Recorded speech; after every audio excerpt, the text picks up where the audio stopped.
Welcome back, all yellows! How have you guys been? Oh my god, it's been so long! I see that you guys did a very good job of keeping the clinic clean while I've been gone, so thank you very much for that. I miss y'alls! How are you? Did you guys miss me? I miss you guys all so much! I had a very, very fun vacation, though. I can't wait to tell you guys all about it. Yeah, thank you guys for being here today. I hope you're having a lovely, lovely day. Also, thank you so much, Charles A, for being a clinic owl for 2 whole months. Welcome back, Athy. I missed you. How's it going? It's going great. I'm excited to stream. It's been a while. It's been about 3 weeks since my last stream. So, I'm trying to get back into the swing of things. I kind of forgot about everything. I forgot how to set everything up for a bit. Silly me. I've just been relaxing a little bit too much, but also thank you so much, Milky, for being a clinic owl for 3 whole months. Hoot, I hope you enjoyed your vacation. Can't wait for all the pics and stories. I can't wait to show you guys too. I also have some loot / merch that I want to show you guys that I bought. While I was in Hong Kong and Tokyo. Yes. So I will be turning on hand cam for a little bit as well. Thank you so much, Danielle Martinez, for being a clinic owl for 3 months. We miss you so much. It's been some crazy weeks for me, but I'm so glad to finally see you. Let's hit and go. Well, I hope that, the rest of your week becomes better. I hope you have a wonderful start to the week, because what is it, Tuesday today, I think? So, I'm sorry, it wasn't so pleasant last week. Hopefully this week will be better, and trust me, it will, because I'll be streaming a lot. So just come to Athy's streams and I'll cheer you right back up. Yeah, it has been a hot minute. Really, it has been really, really hot. That's right. Athy is always gone for a hot sec because I'm a hot owl. I've always got to be places. That's why. Also, another quick announcement before I actually start showing you guys some pictures. I'm actually almost so close to 20,000 subscribers. I literally only need 5 more subscribers. I'm looking at my sub count right now and I'm 19,995 subscribers. Look at me. Oh wait, no, 93. I need 7 more subscribers. I lost 2 subscribers. 19,993 subscribers currently. Who are the 5 people not subbed? Do it now. Who unsubbed from me? I know I've been losing a lot of subscribers, but I've also been gaining a lot. So it's kind of like a win-win. Win-lose situation. Hi, Joseru, it's so good to see you. But anyways, I don't have a lot of time to talk about everything that I want to, so I really want to get right into it and show you all of the pictures. I have so many pictures. I want to show you some fun videos, and then we're going to get into the hand cam, and I'm going to show you the merchandise. But basically, I was gone for a week in each city. I was in Hong Kong for about 6 days, 6 nights, and Tokyo for about 6 nights, and plus or minus 1 day for traveling for each, because it is a 16-hour flight to get to these places. They are both very, very beautiful cities and just very busy, and they're actually quite similar as well. I noticed that Hong Kong and Tokyo have very similar stores. When I was in Hong Kong, I was honestly shocked that they had a Don Quixote there. They also have a Matsukio, which is the Japanese, the very famous Japanese drugstore. They just opened a whole bunch of Japanese chains there. So I felt like I was basically in a mini version of Tokyo, if you know what I mean. But the food there was insane. I'm honestly shocked. I'm so shocked, guys. I did not gain any weight while I was on vacation. And actually, I kind of lost a pound or 2, probably from all the walking I did. But I'm proud of myself that I didn't gain weight or lose weight during vacation. That's the hardest thing during vacation, right? Is to not put on any pounds. And I was gone for quite a while too. I was gone for 2 weeks. So it's not like I was only gone for 3 days. So, you can rack up quite a lot of pounds on a 2-week vacation, right? You countered the weight gain with those 23K step days. I actually, at one point, I think I did about over 30,000 steps. That probably was my record. Yeah. Man, you need a vacation. I agree. You need a vacation. Everybody needs a vacation at some point. And I think it's really good to be able to schedule these vacations for yourselves because it gives you something to look forward to. I actually I found this like TikTok, not TikTok, but I don't use TikTok, but I use Instagram. It's kind of similar anyways. People post the same things. I found this Instagram video of someone making fun of people who travel chronically because they do it to kind of like fight their depression in a way where it's like they're kind of sick and tired of the demand that they have at their job and they're always just like really stressed and depressed. And they always schedule trips to kind of, I would say like, yeah, to kind of cushion their sadness and just put a temporary stop to the pain and suffering of their everyday life. It's just a temporary measure to just book yourself these vacations, these fancy vacations, just to, you know, make yourself forget about the pain of your everyday life. You know what I mean? So I feel like that's me right now, is that I keep booking all these vacations to kind of distract myself from the stress of my everyday life. And I have a friend who is like that exactly. I swear to God, she is never home. She books a trip every month. She's in like a country every month, a different country every month. So I sent her this reel and she's like, why do people keep sending me this Instagram reel? Is this literally me? And I said, yeah, it is literally you. You keep booking trips chronically because you have nothing else to look forward to. Your everyday life is so mundane. But I'm starting to feel that now because next year I have a lot of trips booked as well. Let me see if I can find the Instagram video that I sent my friend. It's really funny. Hold on a second. Where is it? Okay, hold up. Let me see if I can... Always having a trip booked is what it's called. This one. Okay, how do I copy it so I can show you guys real quick? I found this so funny.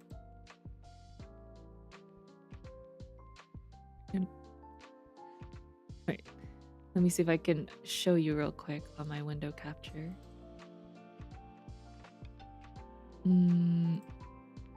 Okay, here we go. This is the one I sent her. And it's funny because he actually was in Hong Kong when he filmed this video, so it was really cute. This is until I discovered There, try it. work used to stress me out. This is until I discovered always having a trip booked. Now, I'm still deeply unhappy at work, but at least I have something to look forward to. With travel escapism, I get to run away from the mentally draining job that I need to do. I went exactly there. Capitalism. It really is a cycle that just keeps on giving.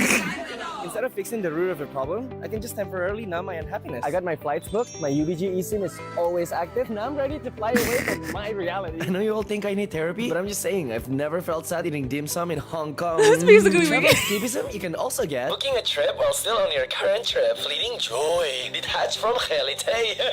Pro Gigamax? Same problems waiting at home because you never did anything to change what makes you unhappy. Unfortunately, travel escapism is not $3.99. But you know what is? Post-vacation blues. It's me right now. Always choose instant gratification and start traveling to skip your problemos today. So I sent that to her and she was like, why do people keep sending me this video? And I told her, because this is us. This is literally us. We are basically trying to escape our problems through this. Travel escapism is real. We don't want to face the reality. And then, you know, I actually already have another trip booked for next month. Literally the end of January, I'm going to be in France for a week on a ski trip. And then after that, I think I have another trip booked for, I think, Martin Luther King weekend. My friend and I really want to go to Montreal. We want to go ice skating down the river, so we're having that planned. And then I'm already having plans for next year to go back to Japan and Korea. I've never been to Korea, so I want to go to Korea. I'm going back to Japan. I'm probably going to visit some other Asian countries, maybe like other parts of Southeast Asia or maybe Taiwan. I also really want to go to the UK because I haven't visited London before. I've never been to London. So definitely going to the UK. So many places I want to go. So every other month is going to be a trip. You know what? I feel like Athy channel is going to end up becoming a travel channel. You guys are never going to see me anywhere. You guys are just going to see me every month or so come back for these kind of streams, and it'll just be like, I'm back from my monthly vacation. Here's what I did in so-and-so country every month. I should just become a travel channel. That would be my dream because I freaking love traveling so much. I wouldn't mind if this ended up becoming a travel channel, guys. Would you guys mind if I ended up becoming a travel owl? Just kind of escape my life every month, go to a different place. And I can bring you with me. I could technically stream remotely. It wouldn't be bad. Yeah. Athy, the travel owl nurse VTuber. I mean, it kind of works, right? Because travel nurses are a thing, so it would be a cool evolution. Yeah, come to Brazil. I would love to. I would love to go to, I've never been to South America before. Never. The closest I've been to South America is the Caribbean, and doesn't even count. But it's souther down in America. But South America definitely is on my bucket list. Okay, anyways, I have to get right into it. I don't want to further delay because I don't have much time. So let's get into the pictures. So I flew. My flight was, what time was my flight? It was like I like early morning flights. I like flights that are before noon. I don't usually like taking red-eye flights, so I always try to book my flight at around like 8 a.m. or 10 a.m. or something like that. And it's sometime between then. So I flew to Hong Kong first, and that was on the 19th?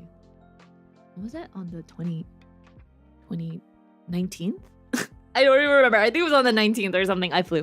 Anywho, here are the pictures. Where are my pictures? Where are the pictures? Come up, show up. There we go. Ah, no, wrong. Now there's my hand cam. Here we go. Image slideshow. Okay, here we go.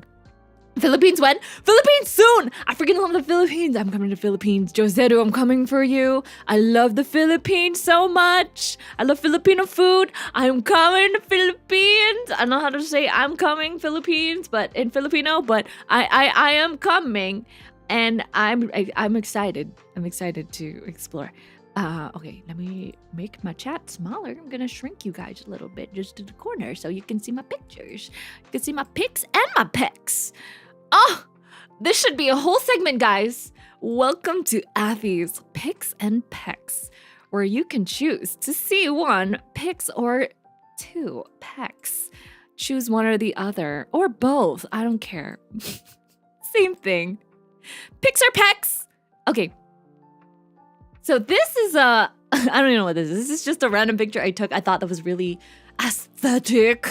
Insert echoey voice here, of these little boats that were parked by like a very residential area here in Hong Kong. One thing I noticed in Hong Kong is that there's so much construction going on always, but there are beautiful mountains that are just landscaping these high-rise apartment complexes and fancy shopping malls. So that's one thing I really loved about Hong Kong, and what's really unique about it is that despite all of this infrastructure, there's always some giant mountain in the background, and it's really zen. I love it. While I was taking this walk, I found these birds. I think they're egrets, I think. One of them might be a crane. I have no idea. They're some sort of egret. I saw a small one and I saw a big one, and they were so cute. Here, let me show you the video. Wow, it's upside down. Whatever, I don't care. So this is a bird, and there was another bird, and I thought they were both cute, and I freaking love birds, so I had to show you that. That's why. Sorry about the upside down video. I mean sideways videos. Oops. So these are some cute birds I saw on my walk, and then I went to a shopping mall, and holy moly, the shopping malls in Hong Kong are like on a whole nother level. Tokyo, their shopping malls are great. They're fine and whatnot. Most of them are underground in like the train station. But holy moly, these shopping malls in Hong Kong are like on a whole another level. You could literally spend the whole day in a shopping mall. Like when I was in, I think there's a place called Tsim Sha Tsui. It's like one of their main touristy areas, or they call it like TST for short. there's a giant shopping mall complex by the water called K11. That's actually where I went to go watch the Wicked movie because it had just come out, and luckily Hong Kong gets I think got the premiere of the movie at the same time as the US. So I was in that mall and I was like, there's a movie theater, there's a hotel in here, there's like spas, there's luxury shopping, there's a food court, there's so many things to do in here. I quite literally spent the whole day in there, in that whole area. It was really nice. And then in this mall, this wasn't in K11, but I found a Gundam. There was like a Gundam exhibit happening. And I really like that about their shopping malls as well, is that they have these random pop-ups. So they had this Gundam exhibit and I saw a Pokemon Gundam section. So I had to take a picture of it because I saw the Rowlet in the back and I was like, that's Rowlet, he's so cute. Look at all these little Pokemons. And then they were having this Christmas Gundam exhibit. So they had obviously a granddaddy, right in center in the middle of the shopping mall. And it looked really cool, mind you. It was really, really, really detailed. They also had this inflatable granddaddy, which looked really cool too. I don't think I've ever seen an inflatable granddaddy, but I really liked how they added the gun. And it reminds me because I built a granddaddy Gunpla on stream one time, and I just remember all the little details I had to do to put it together. So I really liked how the inflatable got all those details of it, especially the gun. That was really cool. And then they had this massive Christmas tree that had little boxes of presents on them, and inside had a different Gundam model in it. And I was like, damn, this is like a Gundam lover's paradise. This is so random that I just came across this during one of my random shopping trips.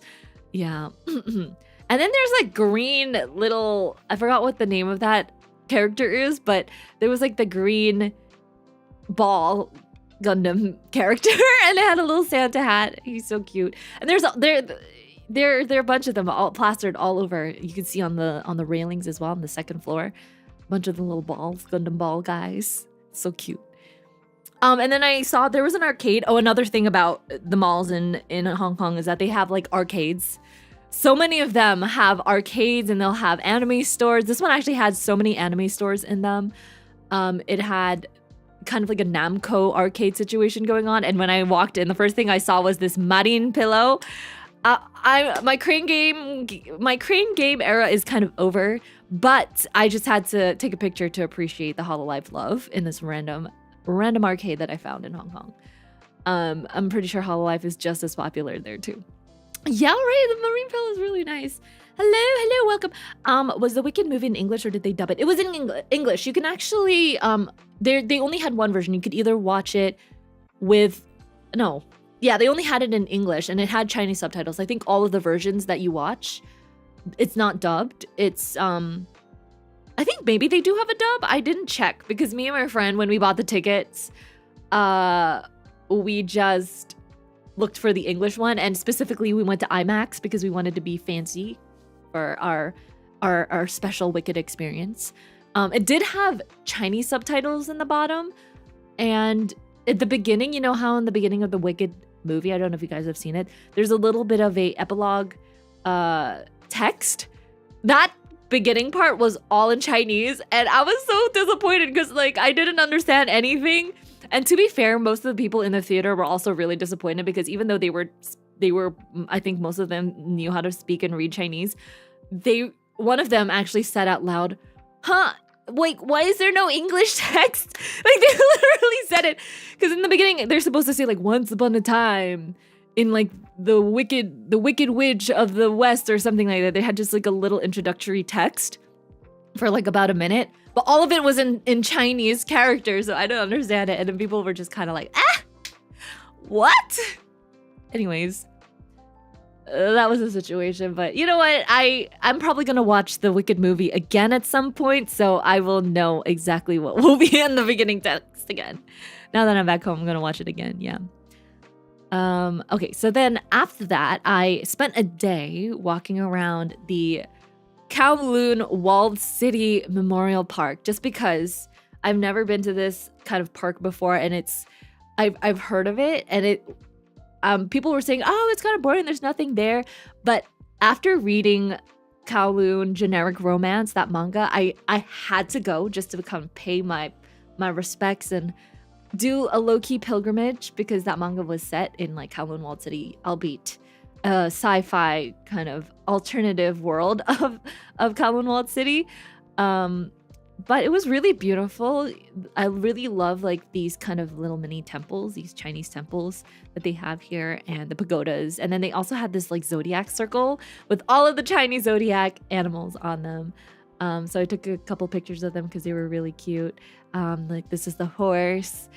This is the dragon and the rabbit. This is the rat. I saw the rat and he was so cute. I had to take a video of a little rat boy. Here, I actually have a video here. Ah, sideways again. You've gotta be kidding me. All my videos are gonna be sideways, guys. You gotta bear with me. Damn it. Maybe I'll try and maybe for the longer ones, I'll try to make it upright. I'll reverse it. Anyways, I found Pizza Rat. Pizza Rat followed me on my trip to Hong Kong, so I had to take a picture of it. So cute. Like, no, where's his pizza?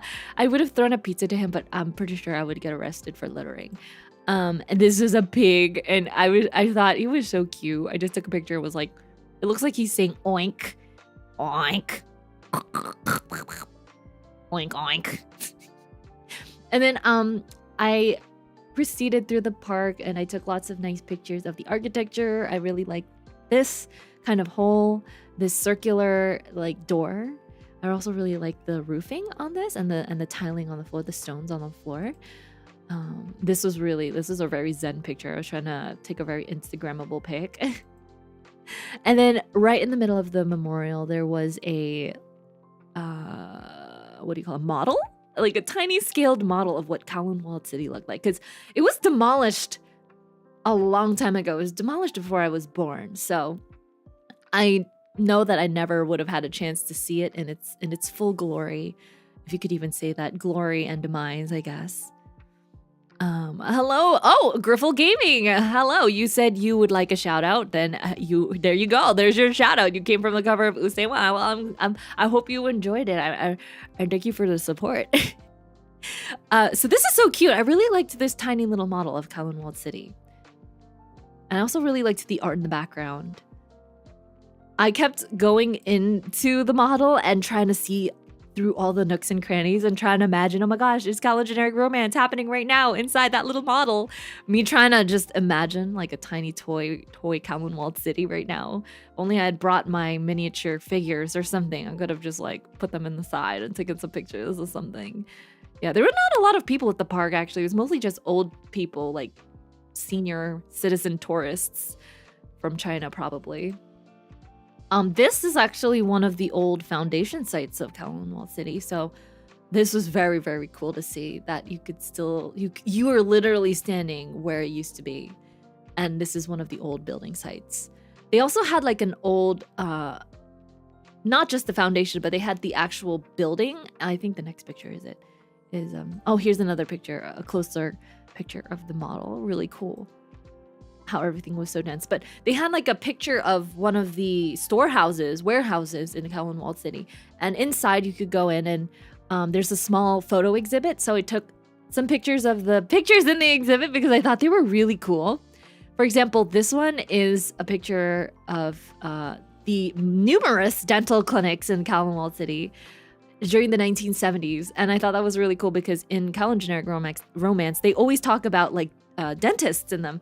Actually, the main character does get her teeth removed in one of the chapters, and I think that is like a running theme throughout the manga, is that like there are numerous unlicensed dental clinics throughout, and it's the same thing with like other parts of the story. Like there are like these beauty clinics that low-key are like brainwashing people.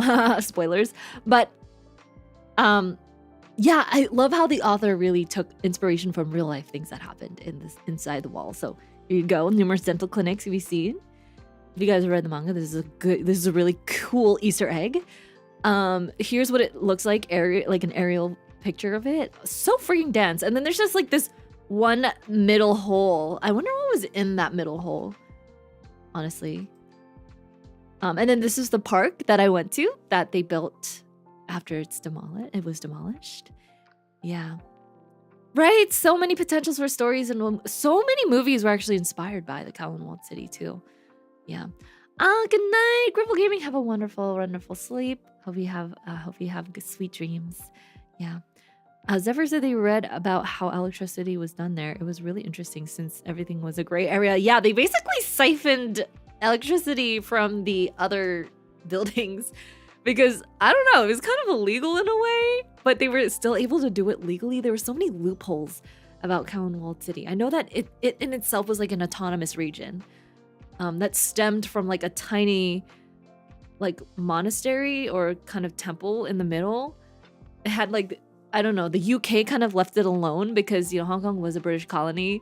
So the UK left it alone because they had some sort of rule or treaty or law or something about it. And it just grew and became kind of crazy.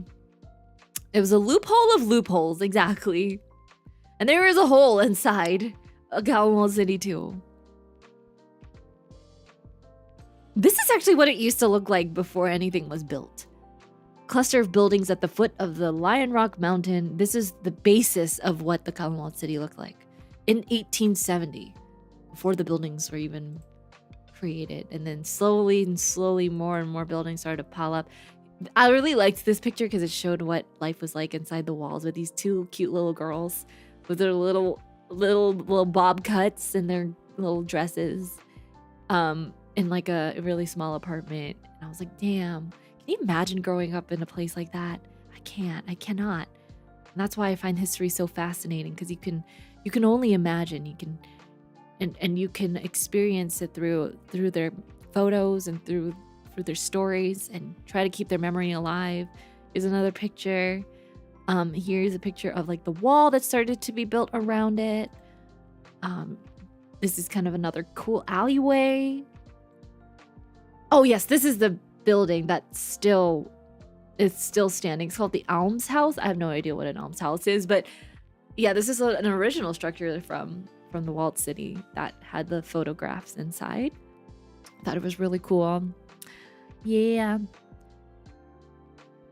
Oh, okay, so that was it for the Kowloon Walled City adventure. If you guys have not read Kowloon Generic Romance, there's a really, really good manga, and they're actually making an anime about it, which makes me so freaking happy because it is one of my favorite mangas right now. It is actually, it was written by the same person who wrote After the Rain.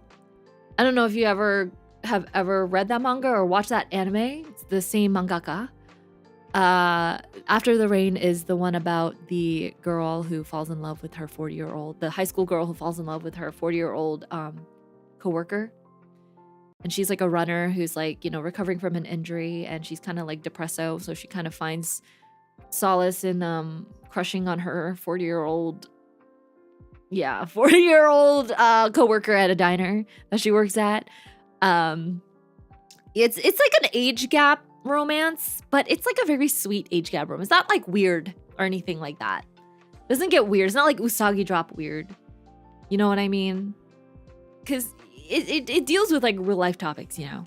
I agree. I think they deal with it in a very like proper and sensitive manner.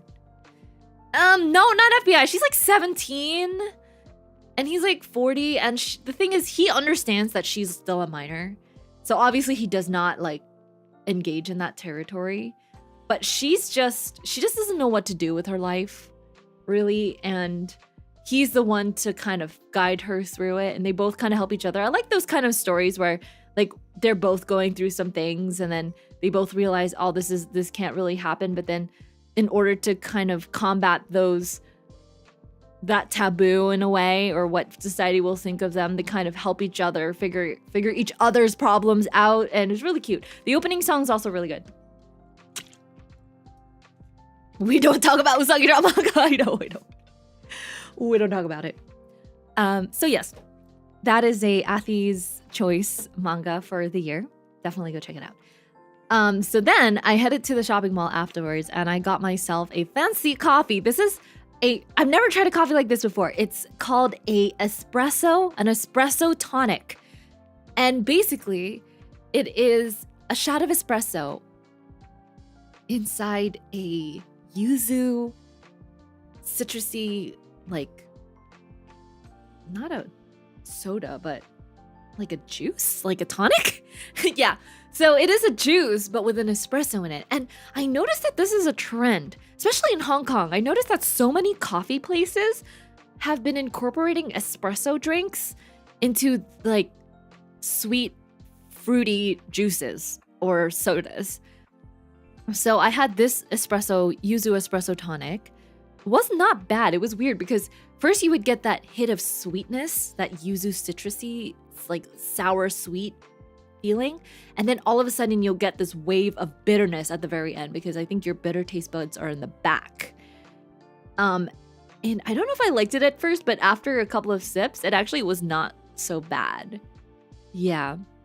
And then I also had another coffee that was basically an espresso soda. So it was like a sweet citrus soda, like a lemon lime soda with a shot of espresso in it. So not only was it fizzy, carbonated, but it also was sweet and bitter with coffee at the same time. So I don't know if I like that either. It's been trending. I think it's an acquired taste. I think you really just have to get used to it. I personally don't like sweet coffee, so that's why I was not like, oh, I like this so much in my first try, you know?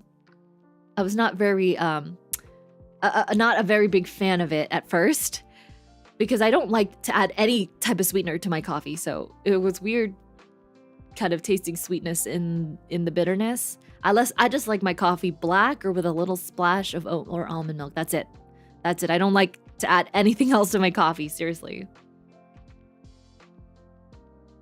So here is the Wicked movie banner of when I went to go see it. I watched it on the 22nd. It came out on the 21st. I watched it on the 22nd, so the second day. And because we watched it in IMAX, we got these cool IMAX posters. They are so shiny and they're really cool. I have two of them actually because my friend didn't want hers. So I have two. I don't know who to give the second one to. Maybe one of my friends who likes Wicked. I was just really happy that they gave that to us for free, like nice merch. I was also very confused. This was kind of a dumb Athy moment, but I haven't watched something in the theater, in the cinema in a really long time. I think for almost over a year. The last time I watched something in the theater, in a cinema, was back in March. I watched the Spy Family White movie in a random movie theater in Washington, D.C. But I was excited because I haven't seen anything in IMAX since like I was a kid. So then when we were buying the tickets online, it said Wicked in IMAX with laser. In my head, I was like, with lasers? Because when I'm thinking of IMAX, I'm thinking of like 4D for some reason. So I'm thinking, oh my gosh, is it like one of those movie experiences where they splash water or like shoot air or have like rumbling chairs or something like that? Because you know there are some movies where they incorporate 4D stuff and they'll have like the tactile kind of things throughout the movie, right? They'll shoot things into you like air or whatever, or rumbles. So I thought that was that. Because when they stated laser on the website, I thought that they were gonna shoot lasers. Like literally, I thought there was gonna be a laser show during the movie. So I sat through the entire thing and I was like to my friend, oh my god, I'm so excited for the lasers. I bet they're gonna start shooting lasers during Defying Gravity. I sat through the whole thing and they did not have a single laser shoot out. I was so disappointed. As soon as the movie ended, I was like, wow, that was great. And then I turned to my friend and I was like, but where were the lasers? But where were the lasers? So then I Googled it and I found out that when they said IMAX with lasers, it didn't actually mean like physical shooting lasers. It just meant that it was a higher quality. It just meant that they used like laser pixels or whatever to screen the movie. I was so disappointed. I wanted lasers. I wanted them to shoot lasers at the end. It would have been so freaking cool. Can you imagine? when defying gravity during the climax, they just shoot like purple and green lasers everywhere. I was like, I got scammed, I know. They lied to me. There were no freaking lasers in this movie. I was like, I want my money back. Give me my freaking lasers. Well, I learned something new today when it says IMAX with lasers. Don't get yourself hyped up for any physical lasers that are going to shoot out of the screen. It just means that they used some sort of laser fiber optics for the screen. Make it more 8K quality or something. I don't know. The actual lasers are invisible though. Right? Exactly. At least leave it out and be like just higher quality. No, people get the wrong idea. Anyways, after the movie, we went to go get some dinner. I was there with a friend in Hong Kong, by the way. We ate at this, I think this was like a Taiwanese noodle place. And I got this crab gravy dry noodle combo with a side of okra in, it was what, sesame sauce? It was so good. The crab gravy, because it's crab season, was so good. And then on the side, you can see on the left, there's a little bit of like this clear oil. It actually is like crab shell infused oil. So when you taste it, it's like the flavor of the crab shell, so strong. It was perfect. And then on the other side, it was like vinegar. Can't watch this at 2 a.m. Well, be careful, guys. You're going to be so hungry after you look at all these pictures because I have much, much more. And I haven't even hit Japan yet. In Japan, it's going to go real hard in Japan. Trust me. So I have to breeze through this real quick. My friend got a duck noodle. Yeah, she got the on top of that. That's like duck breast, I think, or duck something. I don't know what it is. With some crispy garlic and some bok choy. It was so good. And then on the weekend, I went to Hong Kong Disneyland because obviously I can't miss an opportunity to go to Disneyland. And I think the tickets are much cheaper than in the United States too. But it is much smaller. Disneyland is much, much smaller. I also liked how there were a lot of Christmas decorations at the time. So I definitely did not want to miss the opportunity to take lots of nice pictures of the Christmas decor. So this is like their Main Street USA. This was the Hong Kong Disneyland castle. The Sleeping Beauty castle was so pretty. We went to go eat some dim sum at like a restaurant inside Disneyland, and it was so cute because the little dim sum had all these Mickey Mouse motifs on them. Look at these. These were custard buns, but they had little Mickey Mouses stamped on them. It was so cute. Jokes on you. The stream started while I was eating lunch. Wow. I hope you enjoy your lunch, and I hope you don't get hungry than you already are. And then this is cool. Apparently this Frozen Land or Frozen World just opened recently. So I was really excited to go ride the rides, but the lines were so freaking long. You had to wait like almost 1 or 2 hours for each ride. But for each ride, you could actually pay extra to cut the line. It's kind of like not California Adventures, kind of like California Disneyland, where instead of fast passes now, you have to buy them in order to get the fast pass. You can't just go to the ride and get a fast pass and come back. You have to pay extra money. I think each ride you had to pay like $20 US extra just to get a fast pass. So I used a fast pass. I paid for a fast pass for one of them. It was the Frozen, like the boat ride. And I honestly think it was worth it because check this out. I think I actually have to, oh, hold on a second. I took a video of the Arendelle. How do I rotate this? Wow, rotate, transform, rotate, clockwise. Wait, here we go. So this was the Arendelle world, Arendelle land. Here. It's pretty cool, right? Oh, that was it? That was a short video. And then I went on the Frozen ride. Where's the video of that? Do I have a video of that? Is it this one? What is this one? I have a video of Let It Go. No, wait a minute. Oh wait, I do. I have it right here. I'm so silly. One second. Let me rotate clockwise. Okay. I also literally I cannot hear it, so you guys are gonna enjoy hearing this video.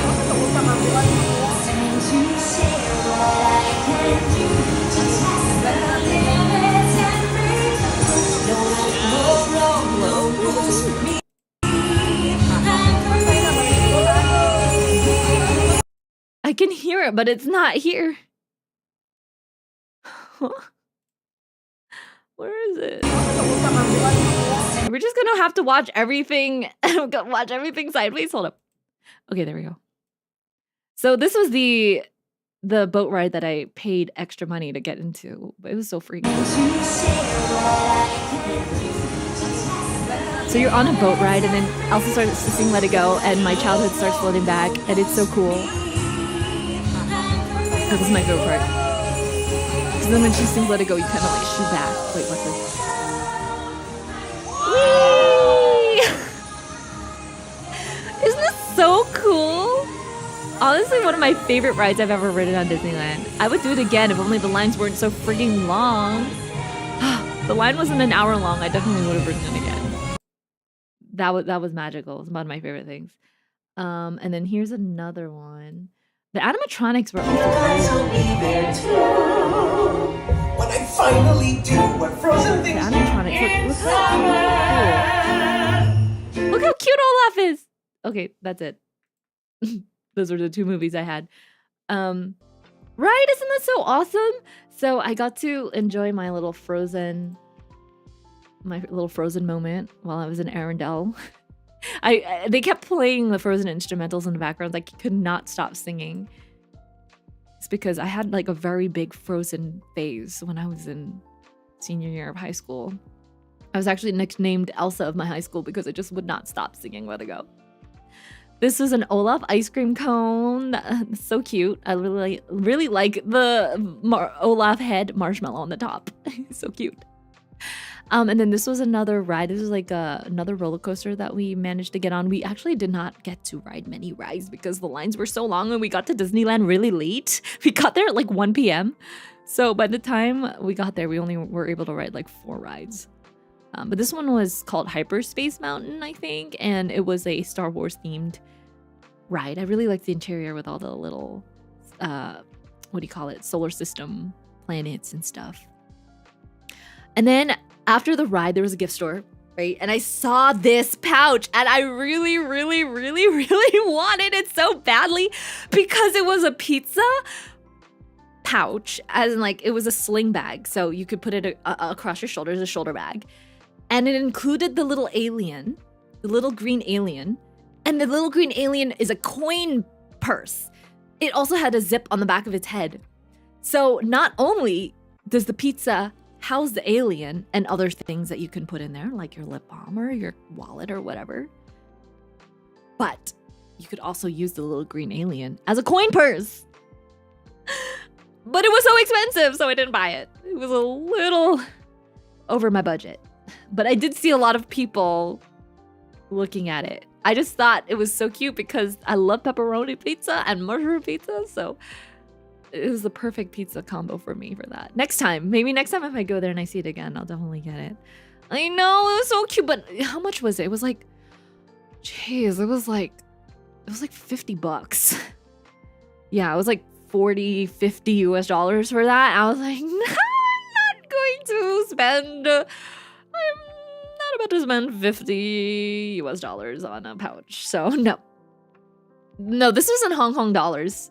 The Hong Kong dollar is never going to be weak because it is tied to the US dollar. So they both are equally as strong. There is no, like the Hong Kong dollar is tied to the US dollar, which means no matter what the economy is, it's always going to be the same exchange rate. So I think $1 US is like 7.8 something Hong Kong dollars, and it never changes. Unlike the yen right now, which is like super low. But yeah. Hong Kong is kind of expensive, but you know, everyday things like shopping is tax-free there, so that's one benefit. At least I don't have to line up for the tax-free lines in Don Quixote. Because those lines give me so much anxiety. You were lining up for 2 hours and people are so tired and they're like fighting and screaming and I don't know, pushing. I don't care. I don't want, honestly, I would rather not line up for the tax-free and just pay the tax to just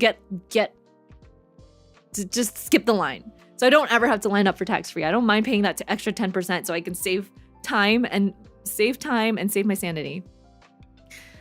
I realized it was on Disney when I saw Hyperspace. Oh my god, right? so cool, right? And then I got this churro. Every time you go to Disneyland, you always have to get a churro. So I got this Christmas themed strawberry churro. It was so yummy. I also got Dole Whip for the first time. I've never seen Dole Whip at Disneyland before. I think I've never been to the American Disneylands. I've never been to any of the Disneys in the US. I've been to Paris, I've been to Tokyo, I've been to Shanghai, I've been to Hong Kong. Yeah, I think those are the only other Disneylands in the world. But I've never had Dole Whip. So I finally found this stall. I think this was in the Toy Story Land. They had a strawberry slushie with a pineapple Dole Whip. So I honestly just bought it for the Dole Whip. I didn't really drink much of the slushie, but Dole Whip is so good, guys. I can't believe it doesn't have any dairy in it. I could eat Dole Whip every day. Like, honestly, I know that they sell Dole Whip in like the supermarkets, but now I'm all for Dole Whip. I'm a Dole Whip stan. I think I'm gonna be addicted to Dole Whip. It'll be my new thing. My new favorite ice cream. So good, right? And it was not too cold in Hong Kong either. The weather was like, in Celsius, it was like high teens to 20 degrees. I think it was like on average 20 degrees. So it was perfect weather. Not too cold, not cold enough to warrant wearing like a sweater or anything like that. Just perfect enough for like long sleeves or sometimes short sleeves because I run really hot and I sweat really easily. So I was wearing shorts everywhere. It's a good thing I brought shorts because it was pretty hot in Hong Kong actually. So I got that. And then I took this beautiful picture at Arendelle, the frozen land, during the nighttime because I loved the illumination. Just thought it was so pretty. And then they had this beautiful park. Oh my gosh, Hong Kong Disneyland at nighttime was stunning. The illuminations and everything was like a dream. So there's this tiny little park, but it had all these beautiful fairy lights everywhere. I just had to take these pictures. There was this cute Mickey Mouse gingerbread thing. Oh, and then when we went to go get dinner, there was like a burger diner. And guess what? The burger bun is shaped like an iron... I was gonna say Iron Mouse for a second. Iron Man. Whoops. Here, I'm gonna let me transform it again. This is an Iron Man burger, Wagyu burger, and it's an Iron Man mask. Isn't that so freaking cool, guys? It's an Iron Man burger. Yeah, it was pretty good. It was pretty good. It had an egg in it too. Itty bitty on the cool side of there's wind. Otherwise, that's just perfect to go. Yeah, Hong Kong weather was really great. Unlike Tokyo, where it was really cold. Actually, no, Tokyo was perfect too. It was just a little chilly. It was more like trench coat weather there. It was like 10 degrees-ish in Tokyo. 10 degrees colder. So yeah, this was really cool. This is a picture of... Wait, why is everything... Oh, I flipped it. Hold up. Let me reflip everything back. Reset transform. So this was the Sleeping Beauty Castle at night during the fireworks show. It was so cool. They illuminated the whole castle with like these clips of old Disney films and things. So basically the castle itself became a canvas. And I really liked how they used the different kind of lights to make it look different and tell different stories through it. And there were like different phases. There was like a villain song medley.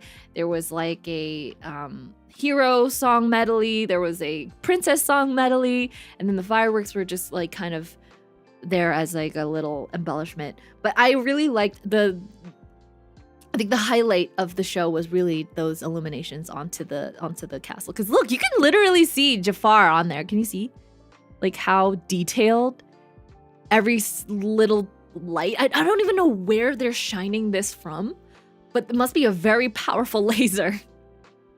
Now, these are the lasers that I actually was hoping to see during the freaking Wicked movie.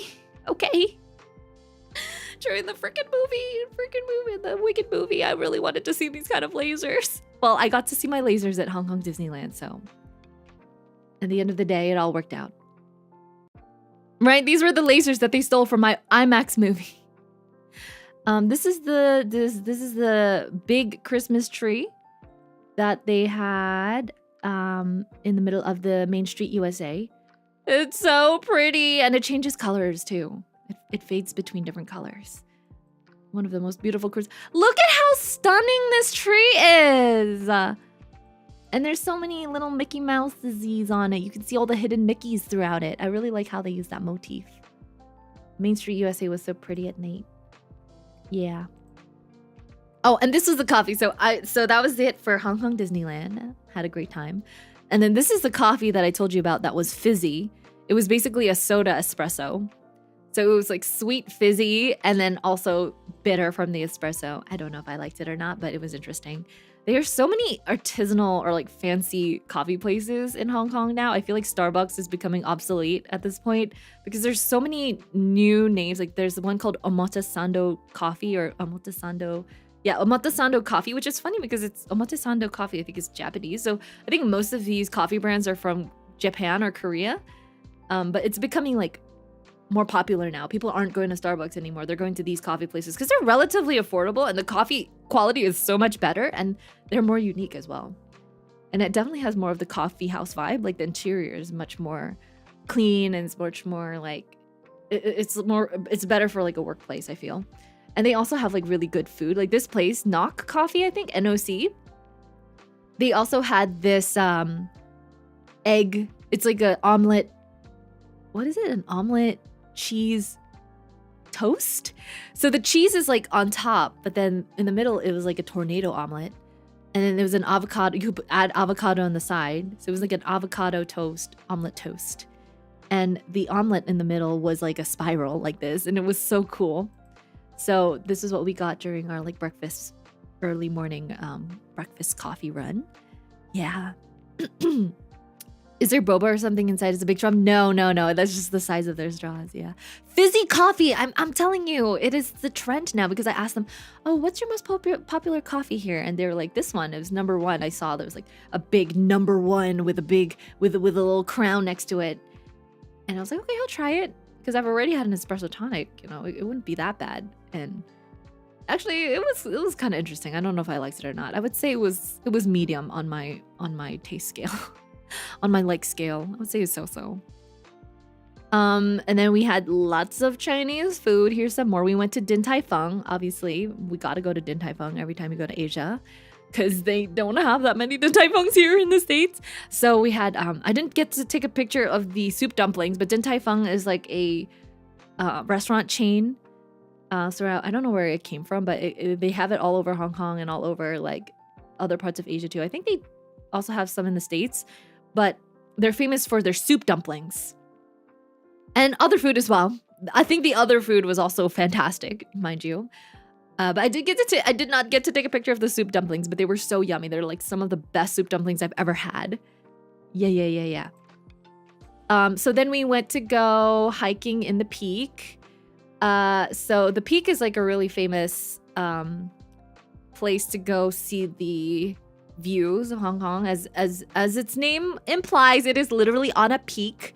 So to get to the Peak, there are several ways to get there. You can technically take a bus to the Peak tram, which is literally a tram that will take you to the Peak, so you don't have to hike it. But I decided, you know, I like hiking and stuff, so we went to go hike straight from the train station. But in order to get to like the start of the Peak hike, you had to go up all these escalators. And I think this was coined like the longest escalator in the world or something like that, because it goes for miles and miles and miles. I'm telling you, we rode these escalators for almost an hour and it was so freaking cool.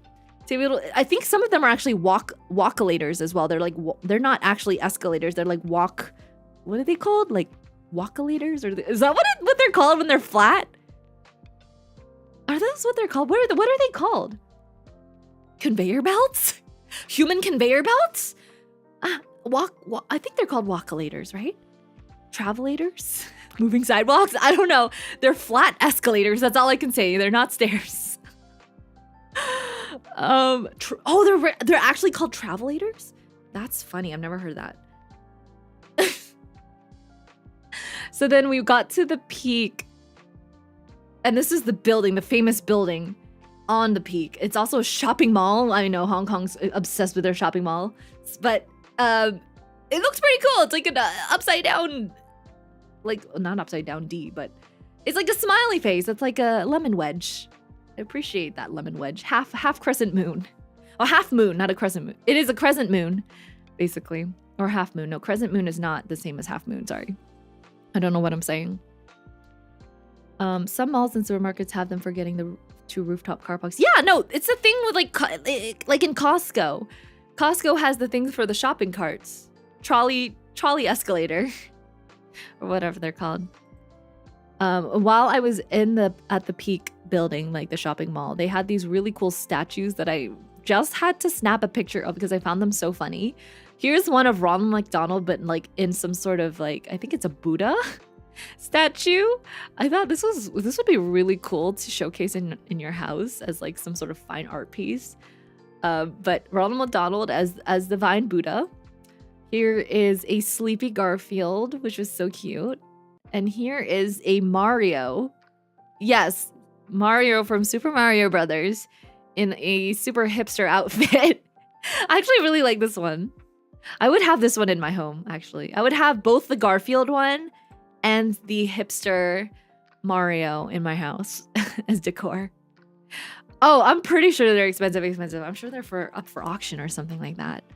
Yeah. Pass down Mario, I know, right? Look at those shoes he's wearing. Those are fresh kicks. Mario's got some style.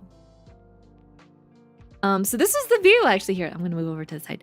It was a little bit hazy that day, but the view from the top of the Peak was stunning. You can see literally every single building on the Hong Kong kind of waterfront and like the Kowloon waterfront area as well. So many skyscrapers. It was amazing. Yeah, it was really a beautiful end to the hike. Yeah, beautiful peak.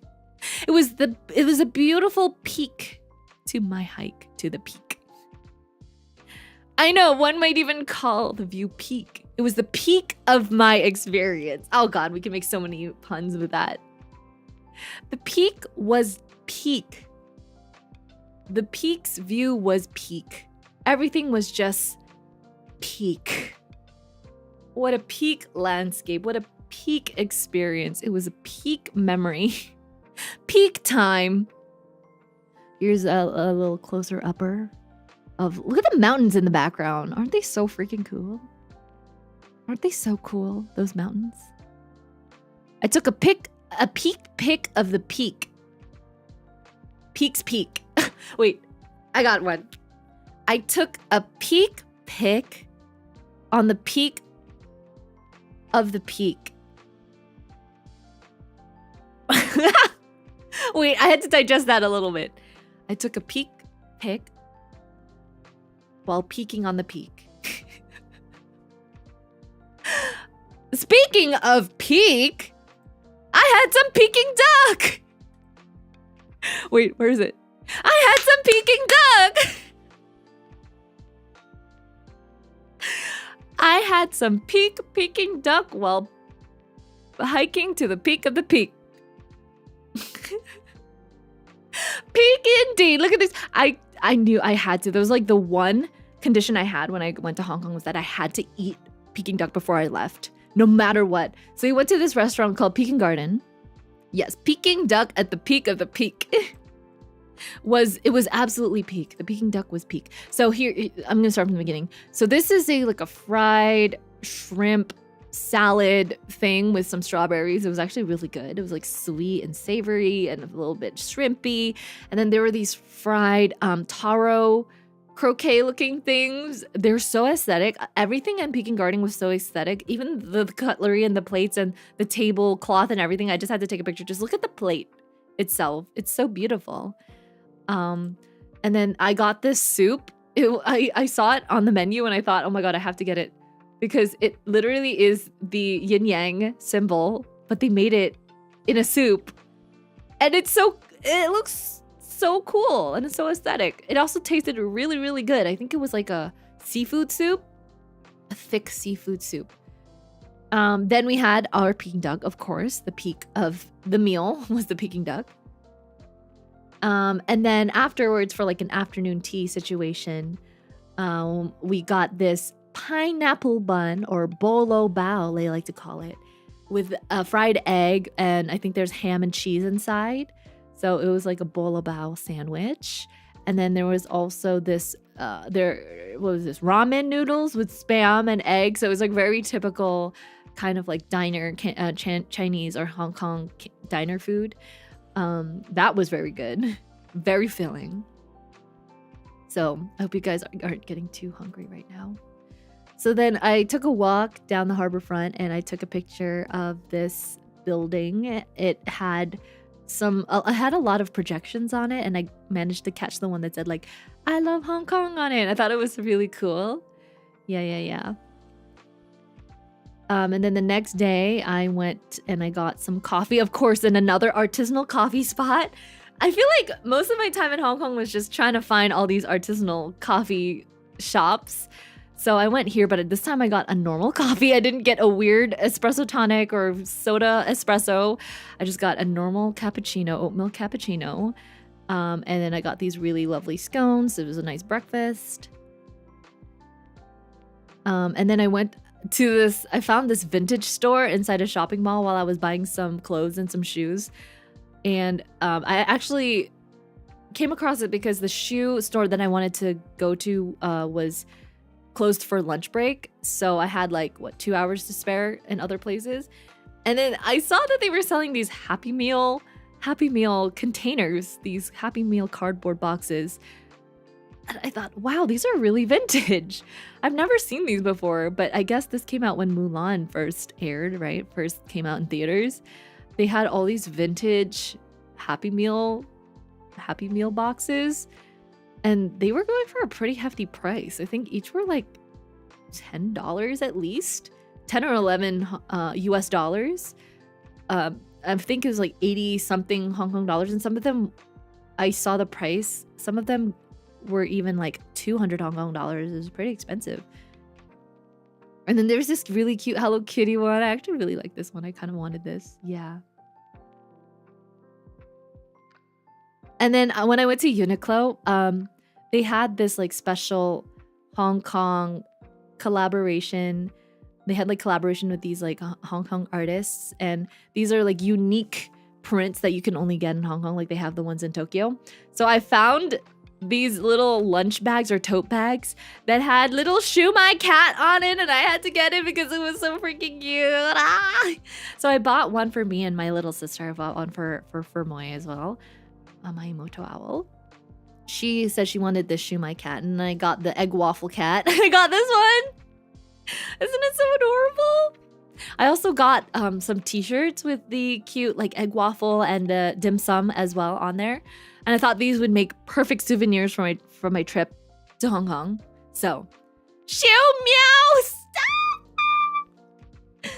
Oh, Shoo Meow, I know. The Shoo Meow is so cute. Does the container come with the Mulan sauce though? I remember the Mulan sauce was a thing. I remember watching a video about people talking about that Mulan sauce from a long time ago. People are trying to recreate that Mulan sauce for the chicken nuggies. Yeah, but the egg waffles are one of my favorite desserts, so I definitely had to get this print. I had so many egg waffles when I was in Hong Kong. And then on my last night, I went to this Thai restaurant, so I just had to take some pictures of the fancy Thai food we had. And this is a papaya salad or mango salad. This is the beef brisket noodle. This was the fried rice. Oh, I'm getting hungry now. And we had some morning glory in the back. Oh, so good. Oh yeah, here's the morning glory. And then I saw this notepad. And I thought to myself, I need this notepad. It basically said, I hate everything today. I was like, this is such a perfect notepad for everybody now. It basically describes how I feel sometimes. And the face too. Can you look? That is basically me. This face. Can you see the smiley face? The stick figure. Basically, it has eye bags like me. Don't you notice that this stick man is basically Athy? You like just stick me right in the middle.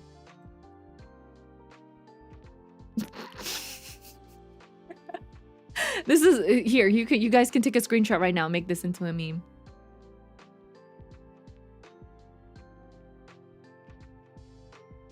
I hate everything today. Yay! I went on this trip just to cope. The copium is real. Copium is very high in this one. He doesn't have the pecs though, and you could just draw them on. You could just draw them on. The pecs are hidden under the lines. It's just a 2-dimensional picture, but you don't see the 3 dimensions under the paper. You would kill for a carpet with that message, right? Right? Okay, so that's the end of my Hong Kong trip. So let's take a hydration break right now. Let me take a sip of my tea, and then we're moving on to Tokyo. Hi, JT.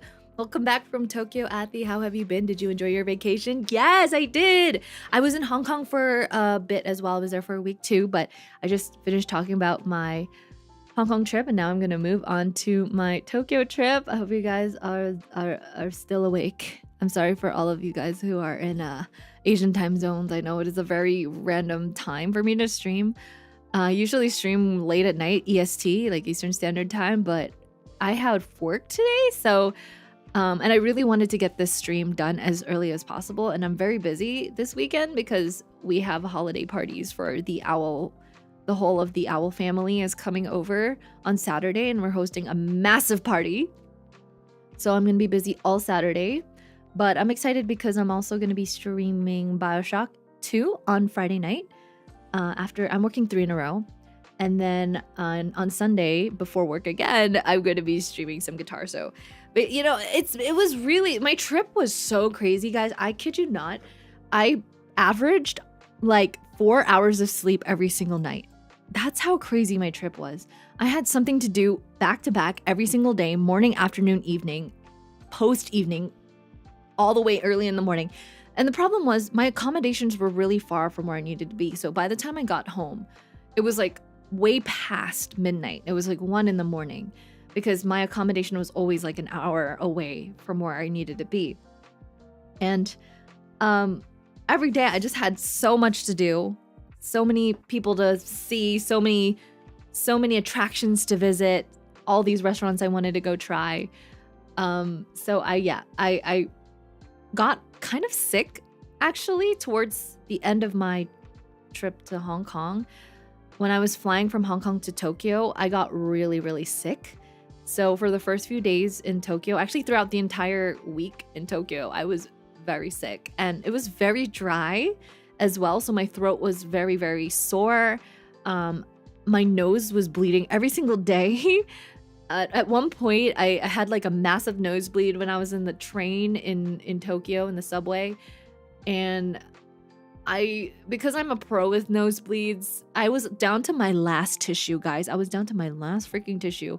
I conserved that tissue like it was my life and soul. It was like my child. I would not let that go.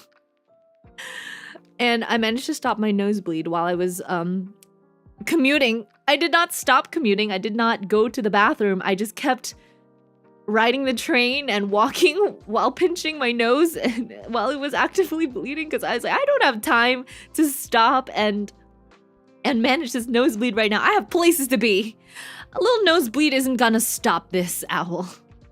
No, a little blood didn't hurt anyone. No. So it was very dry and it was hard just because I wasn't sleeping well.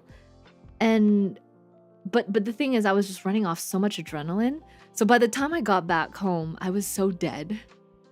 I slept throughout the entire 14-hour plane ride home, by the way. That's how tired I was. I did not even get up once to use the bathroom. I just passed out for 14 hours straight off the plane. Because by the time I got home, I had to unpack. And then the thing is, I had to work the next day as well. So I arrived like Wednesday night. And then I had to work Thursday night. And then I worked a triple. So then I worked Thursday night, Friday night, Saturday night to Sunday morning. So then Sunday and Monday, I basically had to clean the house. I had to unpack. I had to do my errands. I had to do my laundry. I also had to decorate the Christmas tree, fix the Christmas tree, decorate the Christmas tree. So that took a while. And so, yeah, yesterday was really busy. And then today I have work again. So I'm working Tuesday night, Wednesday night, Thursday night to Friday morning. And then I'm going to stream Friday night. And then I have the big holiday party on Saturday, which is basically going to take up my whole day because we have to clean the house. We have to order the food. We have to set up the food. Oh, thank you so much. Thank you so much, Stream Crash, for the coffee. Actually, I'm going to take that as a hydration check. Thank you. I actually drank coffee this morning, too. I made myself an espresso, a normal espresso. Not a weird one, like the ones I had at alcohol. But, and then I'm going to stream on Sunday afternoon, and then I'm going to work Sunday night, Monday night. And then it's just gonna continue to go on from there because I have so much stuff to do for the holidays. I have to write my holiday cards. I have to also plan my trip to France at the end of the month, next month, end of January. I have to buy ski clothes. I still don't have any ski pants or anything like that I need. And it's gonna be a long ski trip too. We're there for like a whole week. We're skiing for like 6 days. So I'm gonna need a lot. I need like a couple of ski pants. Yeah. Thank you so much, Johnson, for the coffee. I am earnestly drinking the caffeine. Feel energized. Thank you for the energy boost. Oh yes, I will bring my layers. I think I have to buy a couple thermals, but I do have a lot of those Uniqlo. What are those Uniqlo Heat Tech thermals? So I will be definitely bringing those to the trip. I just missed the Black Friday sales because I was away. I wasn't able to buy anything on Black Friday. Not that I really needed anything, but I feel like it would have been a good opportunity to buy some ski clothing. To be fair, I don't ski often, so my plan is to just order it off Amazon and then return it afterwards. I know, I'm so bad. I'm a terrible person. I'm a terrible person, but I was just planning to buy it off Amazon and maybe not keep it because I don't have space in my house anyway. I don't have space in my house. Don't do that. Surely there's a rental option, maybe? I don't know. Is there a rental in the place that I'm going to? I should definitely. Yeah, I will ask for rental clothing there. Actually, that might be a good idea. It would be better to rent clothes there. Because personally, it's going to be too much to carry in my luggage, all the ski jackets and pants that I have. And I feel like it's going to be overweight. Yeah. I'll look into that because I really don't like buying stuff off Amazon and returning it because I know that it all goes to the landfills anyway. And honestly, I'm very proud of myself too. I haven't bought anything off Amazon for a very long time, actually, for like a few months now. I have not used Amazon at all just because I feel like the prices on there are not that great anymore and I can find cheaper options. Yeah.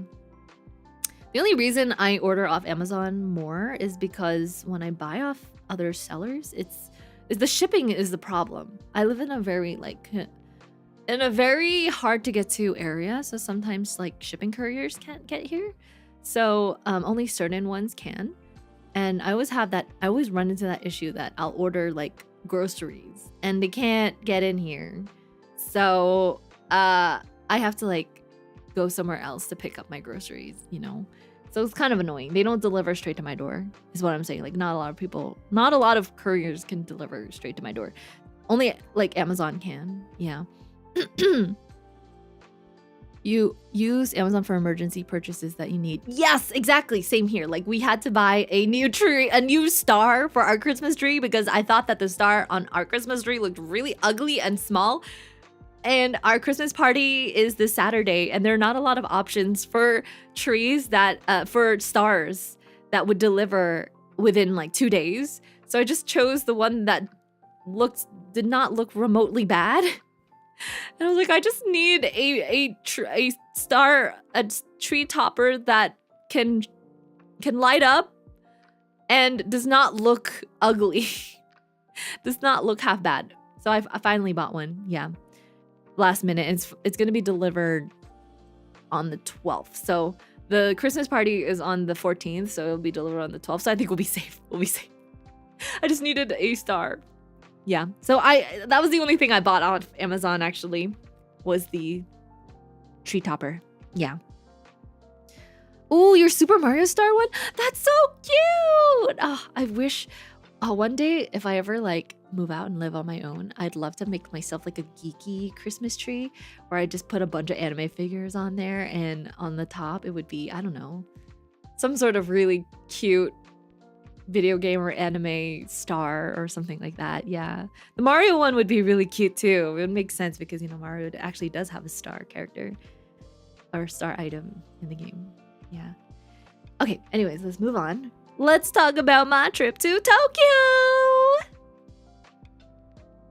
So firstly, guys, when I arrived in Tokyo, it was like what, afternoon, I think. It was probably like 3 or 4 p.m.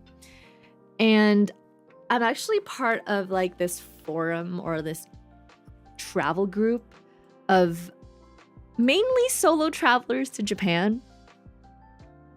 And within this travel group, there are people who are posting kind of their itineraries so they can meet up with other solo travelers in Japan. And because I was traveling by myself, I thought, oh, this is a great opportunity to make some friends. So I joined that travel forum. And there was this guy who was looking for someone to fill in some spots for their travel partner who had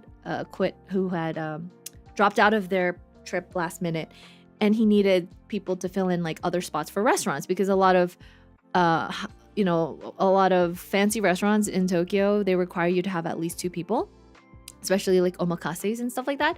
So he was like, oh, I'm looking for someone to like join in on this omakase, Michelin-starred omakase, and I need an extra person to fill in, and you don't have to pay. I'll pay for you. I was like, okay, I'll join. But I asked him, I was like, but I should pay. I feel bad for you paying. He's like, okay, but the meal is like $300. And I was like, you know what? I'm gonna take you up on that treat. Thank you very much, kind and random stranger. So at first I was like, is this safe? Like, is it safe to be meeting a random person at a restaurant? And I thought, you know, there's gonna be other people there, so it should be fine. Well, it went really well. So I went to this Michelin-starred omakase for free. So this was the course. Yeah, this was the course. Nothing weird happened. So it was a lot of crab, because it is crab season. So we had this crab ikura over there. It was really good. This mushroom soup. There was like some sashimi.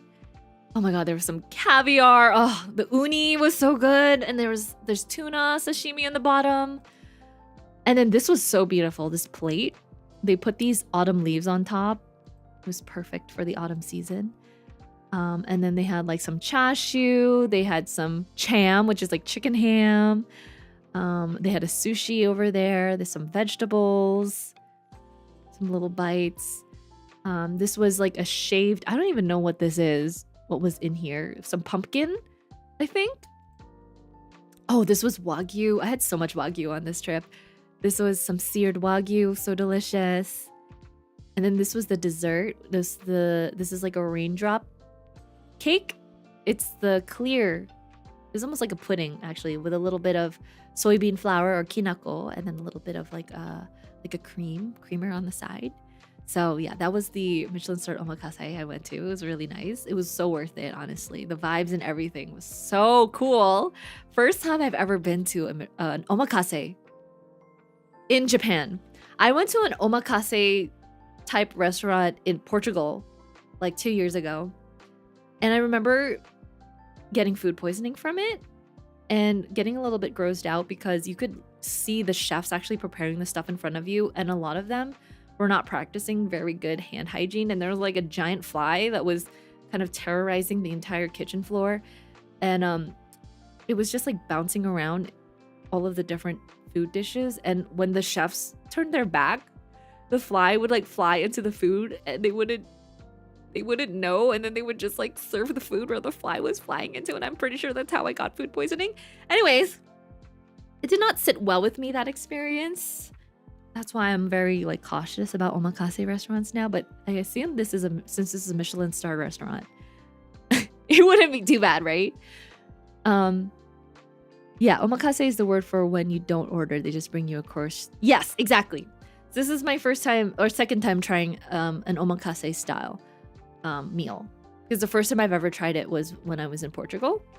And then this is the second time I ever tried, but the first time in Japan. And I'm so lucky that it just so happened to be so good as to have a Michelin star, and it definitely deserved it because it was so fancy. I felt like I was in like, I don't know, MasterChef or something like that. Yeah. This was the matcha donut I had at a Starbucks, of course. I don't know why I took a picture of this, but I was just so happy to find a matcha donut at a Starbucks. It was so good. I kid you not, I could eat Starbucks in Japan every day, even though Starbucks is perhaps not the greatest thing to be eating in another country. But their Starbucks just hits different. Also, this was because I had taken a day trip to Kawagoe. So this is the start of my picture series in Kawagoe. Kawagoe is like this small town that's about an hour and a half outside of Tokyo if you take the train. And then at the train station, there were 2 Starbucks that were literally within like 10 feet of each other. They were right across each other in the same train station. But one was outside like the local train station and one was outside the JR train station. But they were both in like the same vicinity. So when I was trying to meet my friend over there, she was so confused because she's like, which Starbucks are you in? Because they're literally right across from each other. So, well, I told her, well, if I'm not in the other one, just run across to the other one. So either way, it was so funny to see so many Starbucks within the same vicinity. Oh yeah, I found some cute owls. I always have to snap a pic of some cute owls whenever I see them on my trips. These ones are especially cute. I like how they're all these different colors, like green and yellow, a little more pastel. And I like how they're a little bit wonky-eyed. Like their eyes they got some strabismus going on. They have cross eyes. Medical term, strabismus. So this is the vibe of Kawagoe. It is an Edo-style town. The buildings and the architecture are still within like the Edo period. We went to a famous shrine there called the Hikawa Shrine. It has one of the biggest tori. I think this might be, I think somebody told me that this is like the biggest tori gate in Japan. I don't know if I believe that. I feel like I've seen bigger tori gates, but this was pretty big. It's a pretty big tori gate, in my honest opinion. I tried to take some aesthetic photos of the shrine area. Look at these beautiful lanterns. This was the beautiful Emma or wish plaque area. And I took a picture with the sunlight shining through. Yes, it was so cute. Look at all of these amazing wishes. And then also we visited Japan during their Children's Day celebration, the Shichigo-san, the 753. So it's a celebration for kids who are like age 7, age 5, and age 3. And so there were so many kids dressed up in little kimonos taking pictures near the shrine and getting blessings and stuff. So I just so happened to snap this pic and there were these 2 kids in like little kimonos in front and they were so adorable. I thought this was such a cute little picture. Hello, Buckbuck, I missed you too. This was the ceremony shrine, I think. Not the main shrine, but this was... There was something going on inside. I think something to do with like the Children's Day celebration because there were a lot of kids in there, and there was some like I took a picture because there was like a shrine maiden right there, and she looked so cool with her outfit. I only really see shrine maidens in like anime and stuff, so when I saw the shrine maiden from behind, I'm like, oh my god, my weeb senses are tingling. And then I took some pictures of some restaurants and some stores in Kawagoe. I definitely recommend going to Kawagoe if you guys have some time. If you ever visit Tokyo, it is a really, really quick day trip. You can honestly spend like half a day in Kawagoe. You don't really need to spend the whole day there. I was there from like 9 a.m. to a little past 4 p.m. Yeah, the Miko outfits are so darn elegant. Yeah, and when I was at the shrine, at the Hikawa Shrine, I got myself a little pencil. So Hikawa Shrine is actually famous for marriages, couples, and families because it is one of the only shrines in Japan that houses two couples, two deities that are actually couples. And actually all of the deities that are in that shrine are all related to each other. They're family members, which is why a lot of families like to go to that shrine because you can, you know, wish for blessings within your family. And also obviously couples love to go there because of the two pairs of deities there. So they're also known for like matchmaking and love and stuff like that. So they have this red pencil that you can only get at this shrine. I actually Googled it and they said, people were like, if you ever go to this shrine, you should get this red pencil. And it is a matchmaking pencil. Basically, it's like a red color pencil.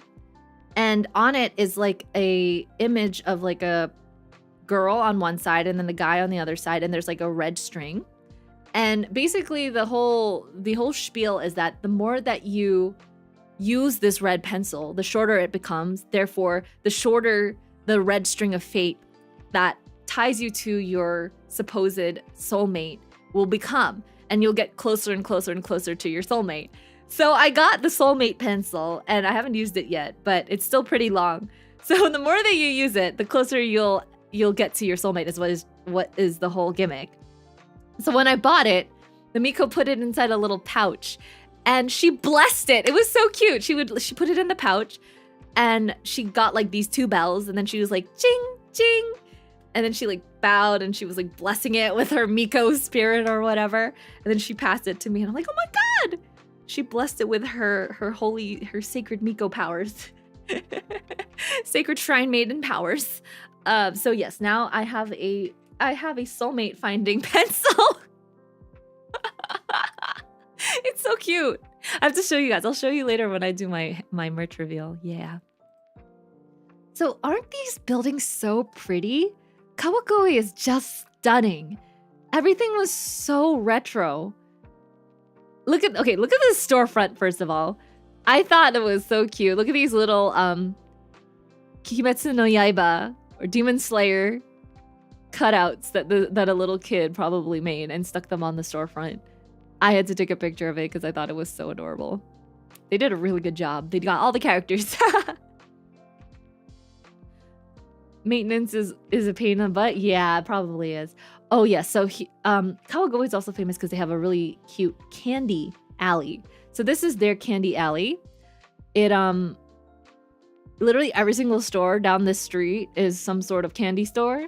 They're famous for sweet potatoes in Kawagoe. So actually, oh no, I didn't get to show you the video, but at the shrine, they have omikuji, which are basically like fortunes, little fortunes, right? And sometimes you can actually fish for the fortunes, and a lot of the times they are like the shape of the fish, the tai from the taiyaki. But at this shrine, the thing that you could fish for the omikuji was a sweet potato. So check this out. Isn't that so cute? So they had little sweet potato omikuji right in the middle, and I actually got myself a sweet potato omikuji. Yeah. That was really fun. And then here is another video of what the candy alley kind of looks like. Yeah, I took a little bit of a... so you guys can see firsthand what it looks like walking down the street. So pretty. There were so many people. There were so many school students as well. There were a lot of high school or middle school students who were there, and there were a lot of people dressed up in kimono because this is like the perfect place to take pictures if you're wearing like a kimono, because it is basically old Japanese vibes, Edo vibes, right? Look at all the wooden houses and the wooden doors and storefronts. So cool. And then the next one. Oh yeah, so then when I went to the candy alley, there was obviously a dagashiya there, or dagashi store, Japanese, old-timey Japanese candy store. And I saw these for 150 yen, these like play knives. And I thought to myself, damn, back in the day, kids just be buying fake daggers and playing around with them. Like, can you imagine if you're a little kid and you just go to the candy store and like, I want to buy a dagger because it's cool. to pretend to be a thug and whatnot. A little bit, it would be very, very, very concerning now in this day and age, but I just found that so funny. And toy guns, exactly, and toy cigarettes, right? Candy cigarettes, those things. Look at how nostalgic everything looks with the old-timey snacks. So cool. And then I found this turtle dorayaki. It was so cute. I took a picture of it in its packaging. I wanted to get it so bad. It's only 250 yen. But the kame dorayaki, kawaii. Oh, you've seen them a lot in China too. That's so interesting. They'll charge at you and pretend to mug you on the streets. But isn't it one of those knives? Isn't it one of those daggers, those play daggers that retract when you actually stab someone? So it's kind of like those fake ones. I mean, it's obviously a fake one. It's not a real one, but it's one of those that retract. I've seen them before in like theater shows and props. It's used for like props and things. Yeah. That's what it is. Oh, and then I walked into a random store and I saw this on display. It was a candy store, mind you. I thought this was so random, but whoever owned the store has an amazing hobby. They made all of these superhero, both the, I think, Japanese superheroes, like the Kamen Yaiba Rider, all these kind of masked villains and superhero shows. And then they also did the Marvel characters as well. So here, I took pictures of more of them. They use felt, like the pipe cleaner straws, felt pipe cleaners, and they made all the Marvel characters. Isn't this insane? This is art. Now this is what I call art and creativity, because holy moly, I walked into that store, I saw that, and I told the store owner, oh my god, this is so cool. I was like, これはすごいね。写真撮ってもいいですか? I was like, can I please take a picture of these? And she's like, yeah, of course. So here's Loki and Thor. Here is Thanos. Oh my god, look at Thanos with the gauntlet. The Infinity Stone gauntlet. They used the gold pipe cleaner for that. That was cool. Here's Deadpool. Look at Deadpool. They even got him with his beer and everything. This is funny. This is great. You thought they were made from 3D pens? No, they're made from pipe cleaners. And then there's like a cute Japanese mascot on the side. I know it's that mascot. I forgot what it was, but it's so cute. I know you'd have to be very careful bringing those back because I'm pretty sure they would break, but I don't think you can buy them. I think they were just on display. Here's Hulk and Spidey and an Iron Man again. Hulk is looking a little thin though, but I can't believe they even got the facial expressions correct. How do they even do this? This should be on display in a museum somewhere, not in some random old-timey candy store. This is just such a random place to be finding something like this. I thought to myself, damn, I feel like nobody's really gonna appreciate this much because it's in such like a back alley store. But I'm so glad I was able to find it. You know, it's just little moments like this, these little serendipitous moments, these moments of coincidence that I just feel make me so blessed and so lucky, and makes me so happy, makes these trips worthwhile at the end of the day. You know, I mean, all of my trips are always so worthwhile, but I always enjoy these small moments that I find, small unique moments that I feel like not a lot of people are going to appreciate. You know, and here's another beautiful display, this beautiful spread of candies in this old-timey candy store. I don't know, I just love the way like Japanese candies look because they're so simple, but they're so cute and colorful. I'm not much of a hard candy person, but the lady there was kind of forcing me to try every single candy that was there. Every time I finished one candy, she's like, okay, try this candy. And I was like, I can't have any more candy, please. I'm gonna die of like a high blood sugar overdose or something. Oh, that's Stanley in the middle? Wait, that's so cute. Ah, Stanley. That is so cute.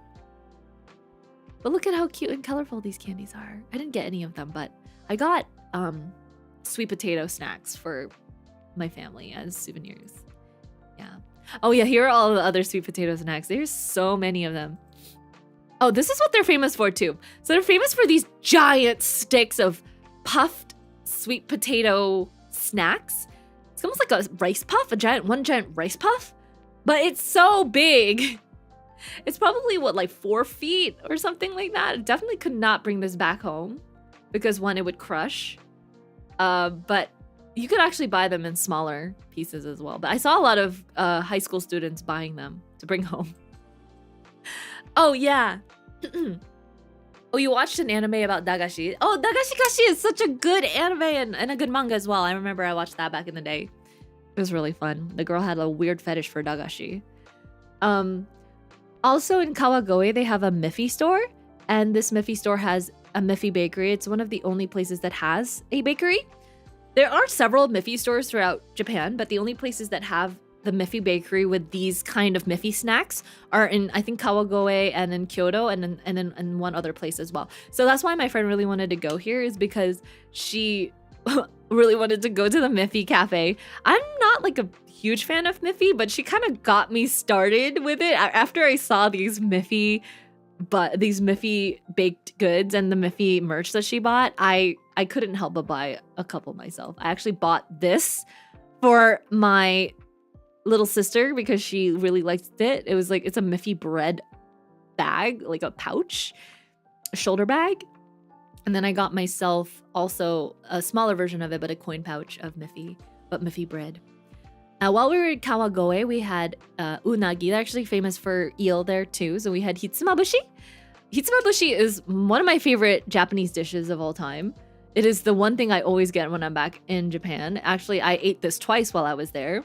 Hitsumabushi originates from Nagoya, and it's basically a way of eating eel. It is a way of eating eel in that you have to eat it like 3 or 4 different ways, depending on the restaurant's specialty. So they have like a dashi broth, dashi broth at the top, as you can see. They have like all of these little add-ins and pickles. And what you're supposed to do is cut the rice bowl in half and in quarters. Eat the first quarter by itself. Eat the second quarter with the garnishes.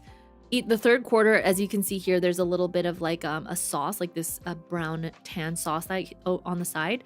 It had the consistency of like okra. And the okra kind of sliminess. It's like nuru kind of vibes. The natto kind of sliminess. So there's like this slimy sauce. You had to eat that. And then the last portion, the last quarter of the dish, you actually have to add the dashi. So it becomes the ochazuke or something like that. It's like the tea rice. So that's why I really like hitsumabushi, because 1, it has unagi, which is delicious. And 2, there are 4 different ways of eating it. So the taste changes every single time. So you never get bored. Because I feel like if you get like an unaju, like a big rice, unagi rice bowl or unagi don, you kind of get sick of it after a while, because it's literally just unagi and rice, unagi and rice, unagi and rice for like the whole meal. And there's no variety. But this, you get unagi and rice, but then you get all the other embellishments with it too. And then at the very end, it has the delicious umami of the extra umami of the dashi broth. It changes the texture of it as well, because you're not only just eating it now like dry, but you're eating it with a little bit of moisture as well with soup. So it becomes like a porridge, a rice porridge almost. Changes the flavor and the texture so much. Makes it more interesting to eat. Here are some more beautiful videos of Kawagoe. The main street. I have some videos as well. Here you go. This is me walking down the streets of Kawagoe. So pretty, so aesthetic. Definitely would go back. Here's another video of me walking down. Everything's so pretty. Storefronts are stunning. I think that was one of my favorite things visiting that place, is that the storefronts were just so cute and historical looking. Let's see, here's some more pictures of the storefronts. Oh, they're also really famous in Kawagoe for this old, it's a bell tower that is still erect from the Edo period. So this is a historical site, actually. So a lot of people have visited this because this is, you know, what old Japanese towns used to look like. They had these Edo bell towers. And it's so cool to see something from so long ago still be there. And you can kind of visualize, you know, what people who used to live there in the past would see every day when they wake up in the morning. This is what their homes looked like. And it fascinates me. Makes me a little jealous. I wish I was a time traveler because I'd love to go back in time and visit all these historical sites in its prime. Just to imagine what it was like back in the day and join in with the hustle and bustle. You like the tilted street? Thank you. You have canned spicy eel? That sounds yummy. That sounds yummy. I've never tried canned eel though. I wonder if it tastes just as good. And of course, I had to take a picture of a Starbucks. This Starbucks has such a cool storefront. Look at it. They incorporated the Starbucks into the facade of the Kawagoe Edo architecture. Always. I always have to take pictures of fancy Starbucks while I'm abroad. This is so cool. Here's another street picture with the bell tower in the background. I hope you guys are enjoying my photography skills. I'm proud of myself because I usually don't take very nice pictures like this, but I have the new iPhone, so everything looks very, very crisp and high def. So I tried to make it look a little more presentable for the sake of this stream. Thank you. Oh, here are some more sweet potato snacks that I found in a little snack cart as I was walking down. They all look so delicious. These were some cute ice creams. It was like sweet potato, purple sweet potato ice cream. You could either get like a swirl, half of it, or you could get the full of it. And they put a little heart on top, like a little chocolate heart on top of it. Loved it. Here is more of like the Miffy breads. This looks really cool. Like the Miffy bread itself looks so cute. I think the design of Miffy is so perfect for bread because it's so simple but so cute. I don't know why Miffy all of a sudden made like a sudden comeback. All of a sudden made like a comeback from past. Because I remember when I was a kid, I used to have all these like Miffy related things. But all of a sudden now, in our adulthood, Miffy has made like a big resurgence in popularity, right? You've improved as nice as your progression. Thank you. Compared to my older pictures, like in Puerto Rico, those ugly pictures. All the vertical pictures. And this was the Miffy storefront with the little Miffy character. And these were the Miffy bread bags that I bought. I bought one for my sister. You could also get Miffy canned bread. Yes, canned bread.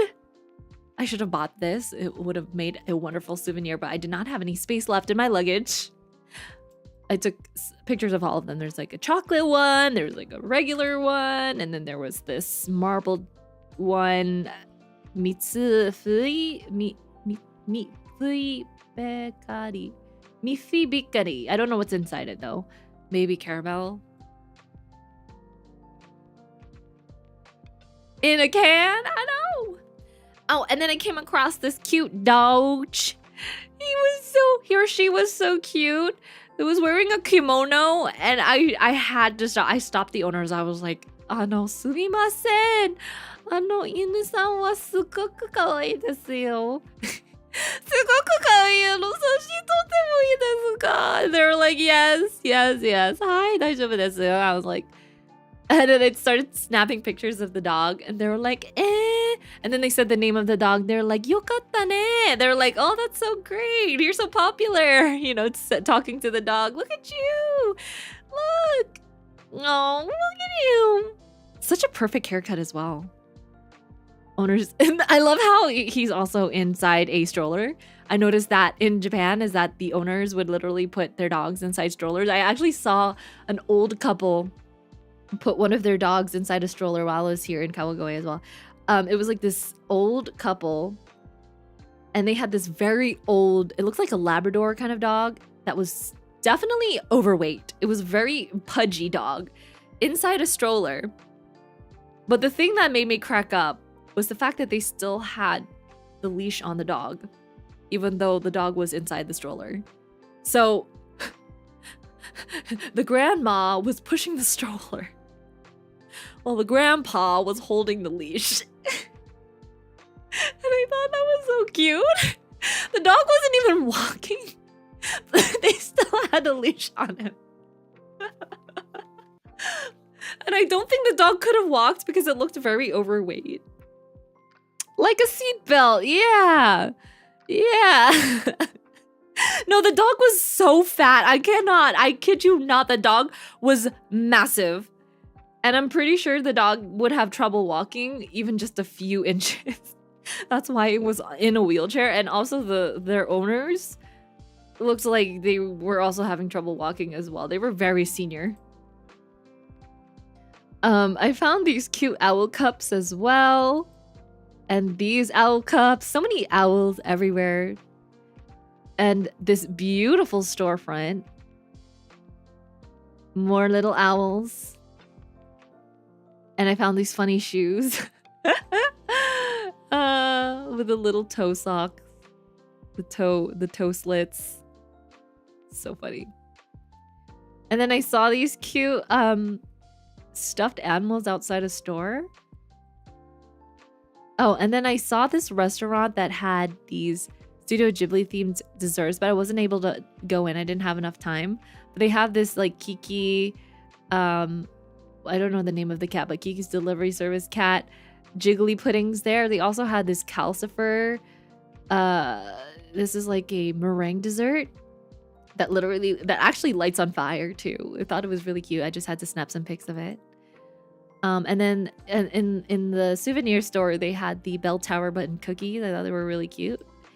I also found this sweet potato bear. I thought it was so adorable. They made a little mascot of the sweet potato. I was so tempted to get this too because it was the color of the sweet potato. And then as I was walking home, I was walking back to the station, I saw this at the arcade because this is what you could actually win at the claw game. In the claw game, these cats, these standing cats. So whoever was in charge of making the storefront decided to put them all in a line. I thought that was hilarious. Isn't that so funny? And then that evening, I had a Wagyu tasting course. So I ate Wagyu in like 6 different ways. They prepared it all differently. So this was a Wagyu tartare. This was a poached Wagyu. This was I think like a seared or like a grilled Wagyu. This one was a boiled Wagyu in the broth. And then this is I think this was like also like a grilled or some sort of fried Wagyu, something like that. And then this one's like the fried one. This was like a sandwich. Like a katsu. Yeah, Wagyu katsu. Oh, okay. So after the Wagyu tasting course, see, I'm telling you, every single day I had spent in Tokyo was so packed. This was just the second day there, by the way. So I had landed in Tokyo in the afternoon from Hong Kong, had the Michelin-starred omakase in the evening, went to sleep, woke up, went to Kawagoe during the day from like 10 a.m. to 4, took the train back to Tokyo, had my Wagyu tasting course. Then, after my Wagyu tasting course, I went to a Muscle Girl bar at like 9:30 in the evening. And yes, the Muscle Girl bar, where the hosts are all just really buff females, aka me. I had to go because it was literally my bar. I asked the girls, I was like, can I get a job here? And they said, sure, you could get a job here. You just need to apply for a Japanese work visa. So at this Muscle Girl bar, you can actually pay for them to slap you and kick you. Yes, I kid you not. It will slap you and kick you. So here is like a picture of a guy being held up by 2 girls. And they also have this challenge where they go around. It's like a big table and they go around and everybody has a turn at this like bench press machine. And if you can do 50 of the presses, they give you free, like they give you 10 free muscle dollars basically. And 10 free muscle dollars, there's like a menu and you can buy muscle dollars. I think like 10 muscle dollars is 1,000 yen. And there are different like things that the girls can do to you. Like they can lift you up, they can slap you, they can kick you. Some of them they can only do for females. Like they will do push-ups on you and like kind of nuzzle you in their boobs. There's one where you can literally lie on top of one of them while they're like pole dancing or something like that. So there are all these really fun little things that they can do for you.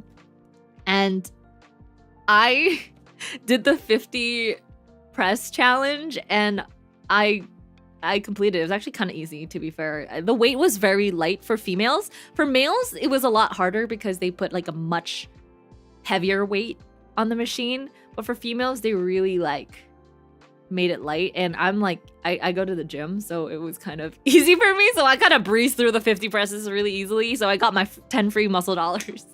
That's why I was like, can I get a job here? That was so easy for me. What? Oh, okay, here's another photo. Oh, no, wait, do I have a video of the Muscle Girl bar? Hold on a second. Trying to find it. Yes, I do. Oh, why is it upside down? Why is it upside down? Hold on a second. Transform. I wanted to actually post more pictures for this stream, but I feel like if I did, I would get demonetized really badly because a lot of those girls were like pole dancing and stuff. But it was so fun.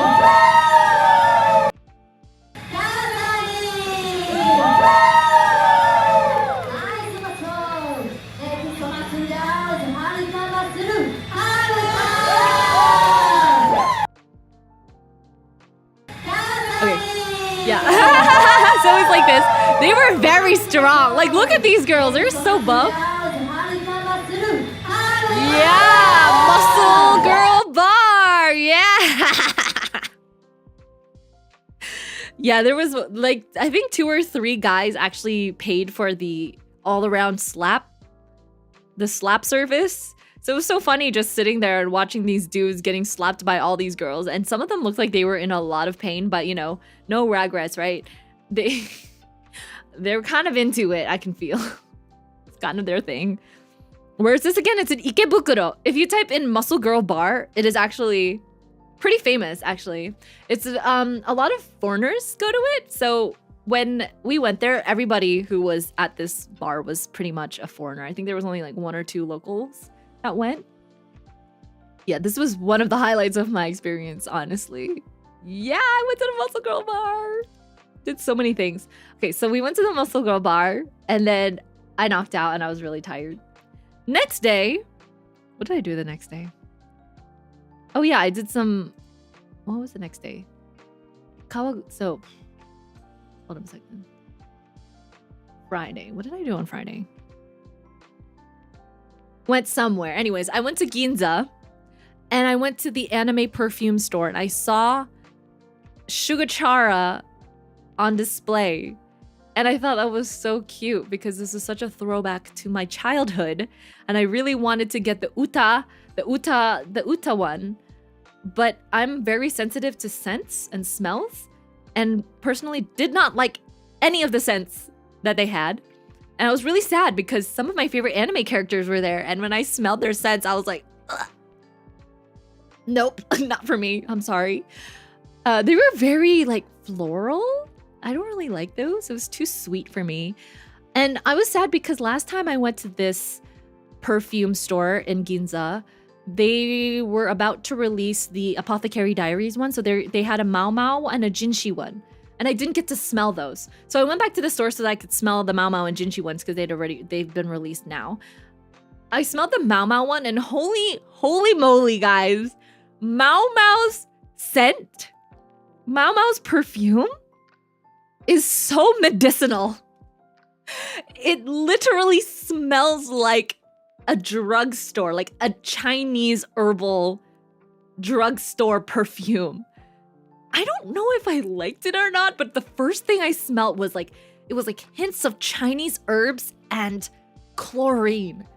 It reminded me so much of like a hospital, but also an herbal tea store. I don't know if I liked it or not. It was just like a clean, it was a sterile smell with an herbal smell. I don't know if anybody would want to get that smell, honestly. It just smells like an Asian grandma. I'm sorry, Mao Mao, but your perfume smells like Asian grandma. Anyways, Jinji's one smelled a lot better. It's definitely for males though. The scent that I liked the most. Oh, they had Rose and Maiden ones too. Oh, this was fantastic. I was so sad though. The Shinku smell, the Shinku one, the one in the middle, the red one, was sold out. I love Shinku. She's my favorite. I used to have a Shinku doll when I was younger because I was obsessed with Rose and Maiden as a kid. Is that a bad thing? I don't know, but that's a bad thing. If you want to smell like your grandma, I don't know if you would buy that. Oh, sorry. Before I get to the Yaku card, the smell that I really liked at this perfume store was actually a Fate Stay Night one. A fate smell. It was the Ishtar one, who is surprisingly, I think, the version of Rin. A version of Rin. Yeah. I think Ishtar is basically Rin, right? I don't know. I'm not really like into the Fate series, but yeah. Ishtar, they had like a Fate Grand Order situation. Yeah. She is like her it's basically Rin's like archer class servant in like her body. Yeah. So Rin is like one of my favorite characters other than Saber, obviously, in the Fate series. So I really liked her smell. The lady in the store actually recommended that I try her smell as well. It had like the citrusy, mature scent, and I think next time if I did buy something at this perfumery, I would definitely get the Ishtar scent. Yeah. Okay, so then I was in Akiba for a while, I guess, and I came across this Yagu card in the HoloLive display. I was like, what? 2,480 yen for a Yagu card. I thought that was so funny. It's Yagu's birthday today. Oh my god, happy birthday, Yagu! Please hire me, thank you. I'm just kidding. Best card. I should have got it, honestly. Look at him. He's so cute. So adorable. Best HoloLive idol. Best HoloLive talent is Yagu. Come on, guys. Everybody's Oshi. Everybody's Oshi, Yagu! And then I was so happy because I finally found Henrietta at the store. This was so random that I came across it because what are the chances that I would find a Gunslinger Girl figure in the store, okay, in Akihabara, where they usually just have like mainstream or newer anime or popular anime. This was actually in Lanshinbang, which is like a very famous figure / secondhand anime store. I checked, there were a couple, so I actually learned a lot because I got some advice from some people who are really into like buying figures and stuff. I asked them, oh, what are some stores I could possibly find like Gunslinger Girl or older anime figures? And they said Lanshinbang is one of them. This was an A town or A zone, A stop. Akiba stop in Akihabara. It's like there's like multiple floors and they're each different stores. This was on the second floor of that, which was Lanshinbang. And then they also asked me to go visit like Sugihaya or something. Sugihaya. There was also like Jungle, but Jungle was mostly mecha stuff, so nothing was in there for me. There was also Mandarake that I could have checked out, but there was mostly just doujins in there. And then Book Off, but Book Off was mostly obviously books. But the one store that they didn't ask me to check was Ami Ami.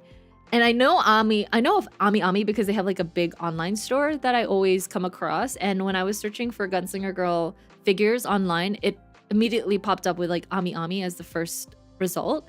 So I was thinking, oh, if there's a physical Ami store in Akihabara, there is a very high chance that I might find like the Triella or like a Gunslinger Girl figure there, which I did end up finding. I was so happy. Hello. I spent 2 days. I spent Saturday and Sunday in Akihabara looking for just these Gunslinger Girl figures, and I managed to procure 2 of them. How lucky am I?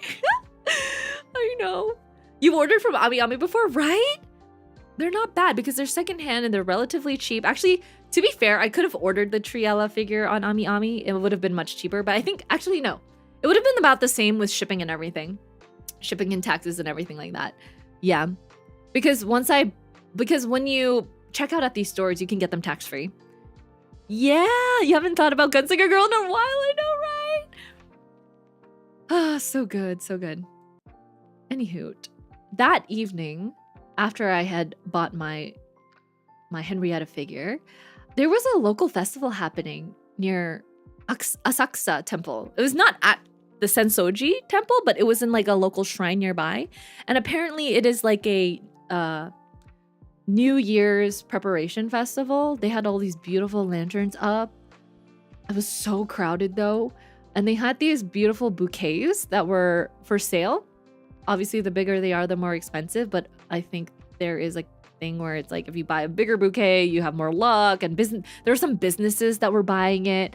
And the way that the people, the store attendants were blessing these bouquets. For example, if there was like a company that bought a massive one, they would all come together and they would start like chanting like "Sare, sare, sare, sare." They were like screaming and cheering and blessing like the bouquet.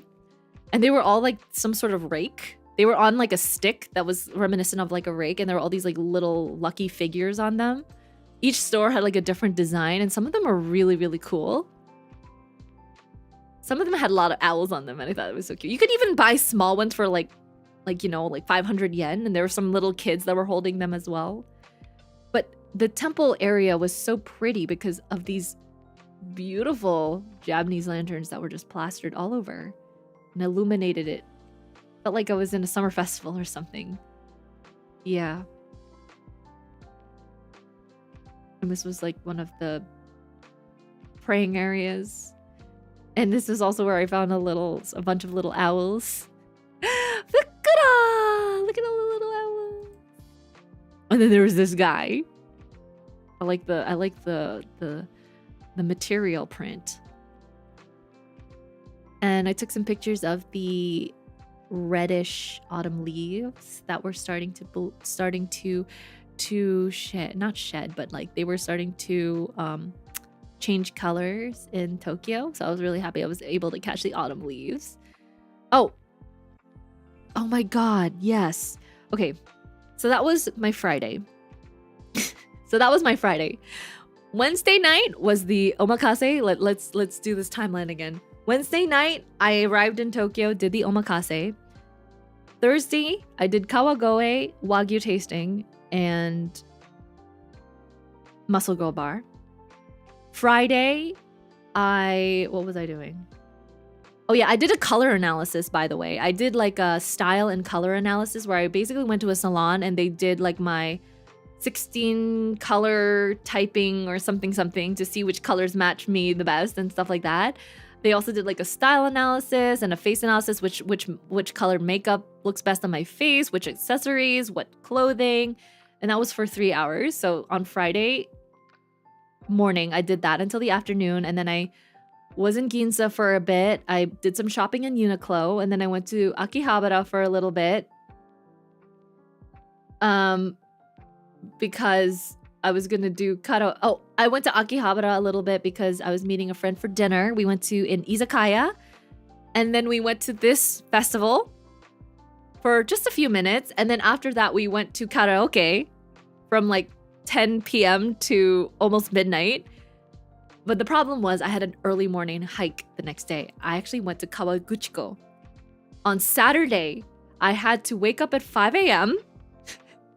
to take the Shinkansen all the way to Kawaguchiko, which is near Mount Fuji. And we were gonna go on a 6-hour hike to go see Mount Fuji from the top of one of the mountains there.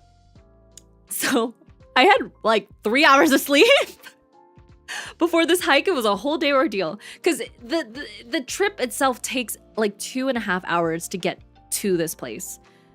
And I kind of overbooked myself because I did karaoke the night before, but you know, it's okay. I was just running on a lot of coffee. The hike was beautiful. As you could see, Mount Fuji started to peek out through the trees and through the mountains. As we got closer to the peak, more of Mount Fuji could be seen and more of the base of it could be seen. And we were so lucky because it was so clear that day. There was not a cloud in the sky. And Mount Fuji started to have its little iconic, you know, white top. Because I know that like a few weeks earlier, there was no snow on Mount Fuji yet. But now it's starting to get a little colder. Mount Fuji is starting to look more beautiful.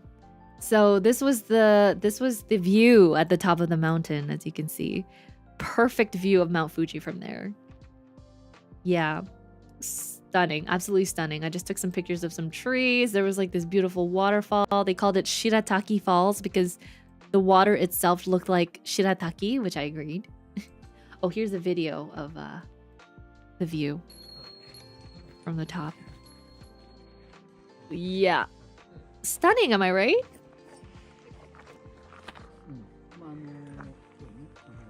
Insane. Insane. I'm so lucky. I'm so lucky to be able to experience these kind of things. Here's another video.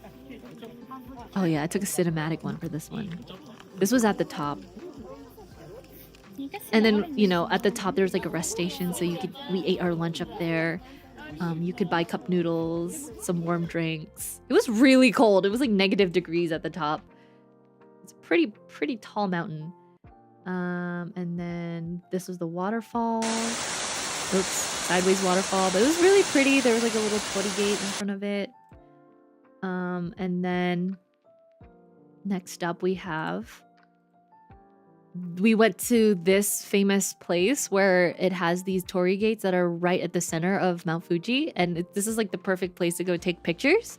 They call this torii in the sky because it literally looks like the torii are in the sky, right? So this was really, really, really nice. We got back to Kawaguchiko Station. It's actually really cute. This is the main station, and you can see Mount Fuji peeking from behind it.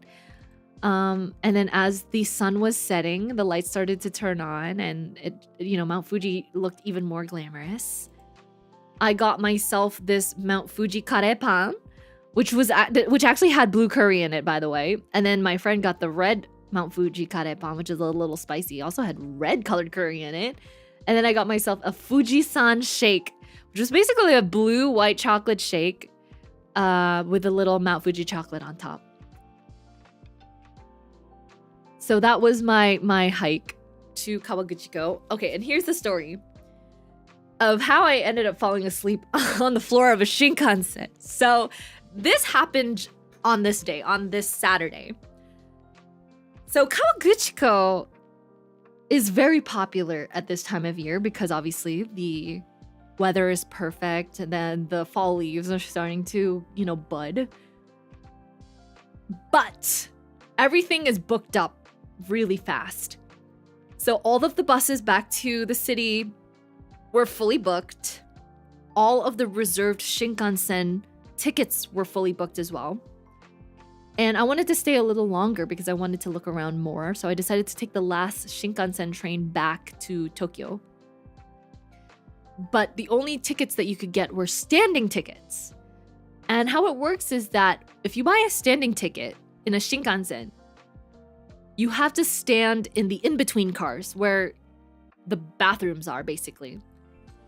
Those are the only areas you can stand. And the train ride back to Tokyo was about 2 hours. And I had hiked for 7 hours that day. I had been awake since 4 a.m. that morning, 5 a.m. that morning. It was already 5 p.m. in the evening. I was exhausted from the hike. But I tried to pull through and I tried to stand throughout the entire train ride back home, but I could not. I just could not. And a lot of people felt the same way. So we ended up sitting on the floor. And I didn't care because I was already gross and dirty from the hike. I just sat on the floor in front of the toilet, in front of the bathroom. And a lot of other people followed the same. They had their luggages with them because they probably had did a whole weekend stay in Kawaguchiko and stuff like that. And then I fell asleep. Quite literally, I was on the door front, and because it was a Shinkansen, so there weren't a lot of stops, I just made sure to wake up if the door was opening and people were trying to get in and out. And the only time I woke up was when obviously that happened, the doors were opening, and also when the ticket master or the train conductor woke me up. I can't remember anything because I zonked out for such a long time. All of a sudden, I hear someone go like, "Excuse me, ticket!" They're like, "Sumimasen!" They were screaming at me. I was like, "Oh crap, here's my ticket." Gave it to him, put it back in my pocket, and then fell right back to sleep. He didn't care. He was walking through these aisles and he saw all these people just sitting on the floor, and he didn't care. And I was like, thank you for giving us a chance to rest our feet because I was in so much pain. Yeah. I slept throughout the entire train ride, the whole 2-hour train ride. And then when it got to the second last station, I stood up because more people were getting in since it became more of a local train now. And then there were these 2 girls who were trying to get out of the train and didn't know which stop to get off at. And then they missed the stop that they were trying to get off at, to disembark at. And they were like, oh no! The door literally closed right in front of them. And they were screaming. They were like, no! Because they were trying to get off one stop before Shibuya. I mean, one stop before Shinjuku. And they're like, oh no, what do we do? And they had all their bags with them. And I was trying to help them out because they didn't know how to speak Japanese and they didn't know how to get around. It was their first time in Japan. There was these 2 young university students. So I kind of helped them out. I was like, oh, if you're trying to they were trying to get to Kyoto that night. And they had a Shinkansen at 9 p.m. that was supposed to depart from Shin Yokohama. And I told them, oh, no issue, because technically you could still get off at Shinjuku and then take a local train from Shinjuku to Shin Yokohama. I think what they were trying to do is they were trying to do the opposite way, where they were trying to get off one stop before Shinjuku and then take that local train to Shin Yokohama. Because either way, it was right in the middle, right? So they would just be making a little bit of a detour. But I think they still were able to make that train. And so I made 2 new friends that day, basically helping them try and find some train schedules, helping the tourists, well, I'm also a tourist, but 2 new tourists to Japan find their way around. And I was reassuring. I was like, don't worry, stay calm, don't freak out, don't cry, because one of them was about to cry. I was like, please don't cry, everything's gonna be okay. Japan trains are kind of crazy, and this is not the first time you're ever gonna experience this. Oh, I ran into so many English-speaking tourists, trust me. And I told them, it's not my first rodeo, and I know that you're gonna make it. There are a lot of trains in Japan, and they're always on time, so don't worry about it. So I'm really glad I was able to help those 2 girls kind of find their way back to their Shinkansen, because, a trip to Kyoto is not a small trip. It's quite a long trip. It's 3 to 4 hours on a Shinkansen. If they miss that train, they're gonna have to find a place in Tokyo to stay for the night, and then they're gonna miss all their activities in Kyoto. So yeah, that was a nice moment. That was a fun moment. Okay, so then that was my whole Saturday. And then the next day, Sunday, was my half rest day because I was so pooped from my hike that I decided to sleep in a little bit, thank goodness. But Sunday was also my Akihabara shopping day! Yay! So we went to Akiba and I spent the whole day in Akihabara! Yay, yay, yay, yay, yay! We went to a maid cafe! So the first thing I did when I was in Akihabara was finally go to a maid cafe. I have crossed out the one thing I have wanted to do my entire life, and that is go to a maid cafe. So we went, and I asked the girl to draw me, the maid to draw me an owl, and this was her rendition of an owl. I thought it was pretty cute. Doesn't really look like an owl, but she still tried her best, and it was cute. And then my friend got a cat, Cappuccino. It was really cute. I got myself this. It was a poodle puppy curry. So cute. I love the way that they made all of the ingredients make it look like an actual puppy. It was so aesthetic. And then my friend obviously got the classic omuraisu. And then he told the maid, he was like, "Oh, can you just do your like osusume, your specialty?" Because she was asking him, "Oh, what do you want drawn on your omurice?" And he was like, just whatever is like your specialty." So she drew the kanji for moe. And with every single dish, both the drinks and both of the food dishes, we had to do moe moe kyun. So we quite literally, well, actually, for the drinks, for the food, and for the desserts, because we got like the set, for the desserts, we had to do moe moe kyun. So we moe moe kyuned like 3 times. It was a lot. She was like, "All right, 1, 2, 3, moe moe kyun." And I was like, ah. And then these were the desserts that we got. It had the moe on them too. We got a blue parfait and a pink parfait. It was the prince parfait and the princess parfait. Moe moe beam. I know, finally a reasonable curry color. Actually tasted not that bad. It was not like spicy curry. It tasted more like a stew, like a beef stew flavor. Yeah, so good. The food was actually really, really good. And it was really affordable too. We decided to go to At Home Cafe. It's one of the more popular maid cafes in Akihabara. They have At Home and they have Maid Dreaming. Those two are like the most popular ones for foreigners because it's like guaranteed their maids know how to speak English and they have like English menus and stuff. Although don't let that shy you away from other maid cafes out there. Although the smaller ones probably don't have don't get a lot of English speaking customers.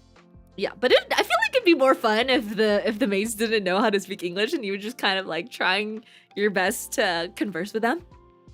And the maid that we got, a lot of them had like these little keychains kind of hanging from their badges and stuff like that. Like they had necklaces and all these like accessories they wore on their head. And she had this little badge on her name badge. She had this little stuffed toy it looks like some sort of anime character.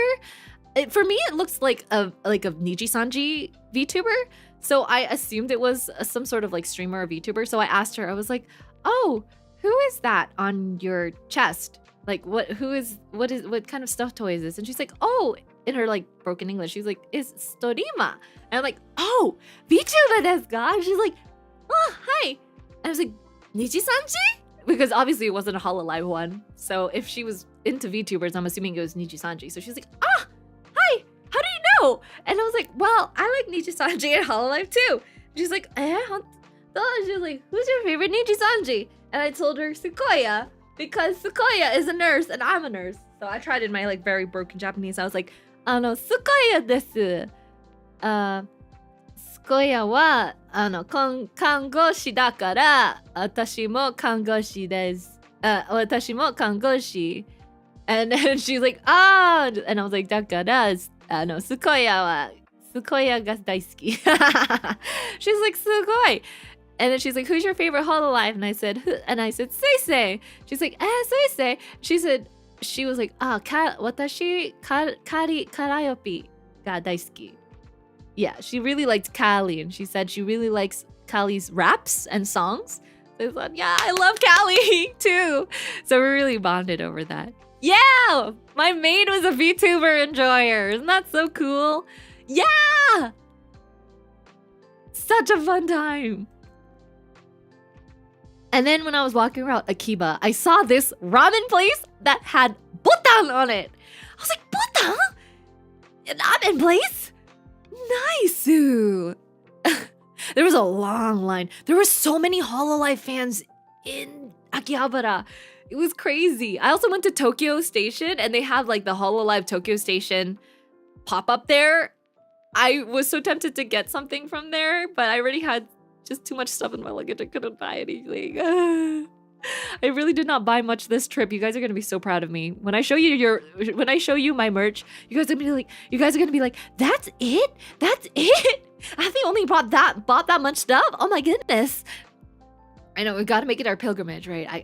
I tried my best to just like, you know, look at every Hololive merch that I could find. A lot of it was on sale too. Okay, so then as I was leaving Akihabara, because I spent the whole day in Akiba, but then I had to go have dinner in Roppongi. I had to meet my friend in Roppongi. So as I was getting to the station, there was this guy called Starduck Tony who was performing right outside Akihabara station. And oh, before we get to the restaurant, this is what he basically was performing like. Let me find a video. Here. He's so funny. Do you see? He was literally this old man in a truck with a ukulele and a couple of pedals. And then he had this like microphone and a duck hat on and sang as like a duck.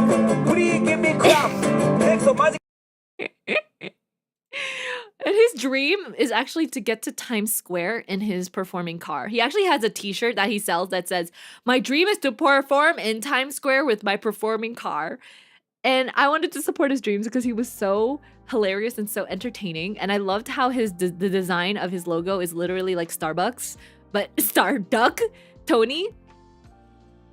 And he was really good at getting the audience to engage.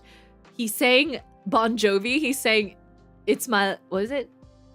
"It's My," no wait, "Living on a Prayer." He sang "Living on a Prayer" with the crowd, and he got everybody to sing along with him because obviously everybody knows that song from Bon Jovi. But then half of the time he would sing as a duck, and I found that so funny. I think people in Times Square would really appreciate his weirdness. Yeah. So I got a little keychain from him just to support his dreams a little because, you know, being a performer like that nowadays is very rare. Being able to make it like that is not easy. So I just wanted to support his dreams a little bit as someone who also understands the struggle of trying to become an entertainer. Yeah. So then for Dindin's, I went to Roppongi and met a friend to eat at this famous restaurant. I don't know if you guys have ever heard of it, called Gonpachi. It is the restaurant that people say was the inspiration for Kill Bill. The scene in Kill Bill where Uma Thurman kills the Crazy Eights or Crazy 88s or whatever, that big scene is actually inspired by the architecture of this restaurant. I think they said that the director ate at this restaurant and wanted to create a set that looked exactly like the interior of this place. So that's why a lot of foreigners actually go to this restaurant. It's a izakaya style restaurant, so they have a lot of yakitori, small dishes and stuff like that. They also have like this taiko performance that they do every few hours. But if you look at the layout, it really does look like it is part of the Kill Bill movie. Yeah, right? Here, let me show you. The Kill Bill inspiration. So for example, like I can show you a picture of what the movie looks like. See, the interior of the movie scene and also the interior of the restaurant look pretty much the same. And Kill Bill is one of my favorite movies because I'm a big martial art fanatic. I loved Kill Bill. So it was really cool. We got to eat on the second floor. It's a little expensive, but it was worth the experience. Yeah. This is some of the food that we ate there. Sushi. We had this like tuna tartare. We had this Wagyu rice bowl. We had some grilled fish. Yeah, it was a fun place if you're a big fan of Kill Bill, and luckily I was. Even if you're not a fan of Kill Bill, it was a really good restaurant. It had good food. And then outside in Roppongi, as we were walking to the station back to Akihabara because we were going back to Akiba for some more karaoke, there were these beautiful illuminations. And then there was this massive spider. My friend was taking pictures of these trees and I kept telling her, oh my God, there's a massive spider over there. And she's like, where? Where? I don't see it. And I'm like, it's literally right there. How do you not see that massive 8-legged statue of a spider? She's like, I don't see a spider. What are you talking about? She still did not see the spider for so long. I literally had to walk her in front of it. And she's like, oh my God, that is a spider. Spooter! And then you can see the Tokyo Tower in the background. I took a lot of really nice aesthetic pictures here. Yeah, so pretty. I love the way that they decorate their trees with the lights in Japan. So pretty. It looks like a Stranger Thing thing. Yeah. Maybe it's a Stranger Thing reference. I don't know what it was. I didn't actually go up to it to read the inscription or anything like that. Hello, Eivor! Welcome back, Athy. Just got off work. Glad you could catch this stream. I did have so much fun. Yeah, this was a pretty packed trip. This was my Sunday. So after I had eaten at the Gonpachi restaurant, we went back to Akihabara and we had karaoke funs. And then that's it for Sunday. Then on Monday, I did a kimono photo shoot. Yes, Monday morning, I did my hair and makeup at 9 a.m. I woke up. I woke up at 8 a.m. I had to get to the salon to get my hair and makeup done at 9 a.m. And then we did a kimono photo shoot from like 10:30 to like 12 at this local shrine. I wore this like red autumn leaf kimono with a white cream white obi and a gold tassel. I had a white hair, like flower hair accessory on and a matching umbrella. And we just went around the shrine and took some really, really pretty pictures. This I took a picture of by the shrine because there are all these little kitsune statues, little foxes with little baby foxes in them, and they were so cute. Do you see? This one is like a little fox with the bibs, and there's like a little baby foxes with the mommy, and then it was so cute. Yeah, it was like a rental kimono photo shoot situation. This was also at the shrine. These little pinwheels, they're so cute. And then the leaves were very beautiful there as well at the place that we took pictures in. Yeah. Here's some more. Here's a picture. As you can see, there's like these torii gates at the back. We took some pictures there as well. It was so cool. It's very similar to like the one in Kyoto, except it's much smaller. Obviously, the one in Kyoto has like thousands of them, but this one was just like, you know, maybe like 100 of them. There was like a big koi pond, and in the koi pond, I found some little guys. He's really close. Look. Little turtle! Bye bye! Turtles! Wow, Pipe is so cute. I had to take a picture. I had to take a video of them because they were so cute. I found turtles in the koi pond. Yeah. No, don't use it for target practice. Protect the turtle babies. They're so cute. Oh my god, I love turtles so much. So I was so happy to see the little turtles swimming around there. Yes. So then that day after my photo shoot, what did I do? I did more shopping afterwards, basically. Oh yes, I went back to Akihabara and I bought my figures. On Monday, I went back to Akihabara and I bought my Triella figure. I'm so excited to show you guys. I can't wait to unbox it, honestly. I want to get through all of these pictures like right now because I can't wait to just unbox it right now. Turtles are residents of the Pink Kingdom. Did you know that, Athy? What's the Pink Kingdom? Never heard of that. Never heard of that. Is that my kingdom? But where can I use this here? Flamethrower! Why would you do that to the poor precious baby turtles? They didn't do anything to you. They're just trying to live their life, okay? They're just trying to be a turtle. They didn't ask for anything. They didn't ask to be tortured like that. No. So anyways, I found my Triella figure. I was so happy. Oh, and when I went to Ami Ami and I was checking out this figure, like I'm buying it, I was at the cashier. The store attendant who was ringing me up had I'm pretty sure Soisei was his Oshi, because all of the store attendants had their Oshi kind of on their like badges. They had it hanging on like their chest, and he had like a bunch of Soisei pins, and then he had a big like Soisei plushie that was just like dangling from his chest. And I was like, oh, Soisei? He was like, oh, you know Soisei? And I'm like, yeah, Soisei kyo mo kawaii desu. My broken Japanese. I was like, Soisei kyo mo kawaii desu yo ne. And he was like, so desu yo.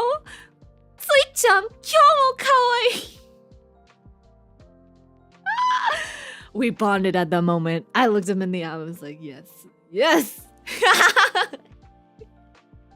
I was so happy. So I just took some pictures of some weird figures that not weird, but cool figures that I thought were interesting. I found this Shiro one that was very sus. This like slippery bath Shiro. I thought to myself, Jesus Christ, FBI open up? Because isn't she literally a child? And this was like a very spicy figure of her. Though, it was very good quality. And then I found these My Little Pony anime figures. I thought I wanted them all so bad. There's a Rarity one. Here's a Fluttershy one. Here's the Twilight Sparkle one. Here's the Applejack one. And here's the Pinkie Pie one. Ah, where's the Rainbow Dash? I guess I didn't take a picture of a Rainbow Dash. But they're so cool. I kind of want these. Especially the Twilight one. Although I don't know why she was the cheapest one. I know, right? You have the Celestia and Luna one. That's so cool. These are kind of expensive though. They were like, this was like 29, 30,000 yen each. It's like 200 bucks per figure. Oh, they have their ponies next to them too. They're so cute. Oh, they're so cute. Oh, and then I saw this. Do you guys remember this anime? Tamako's Market?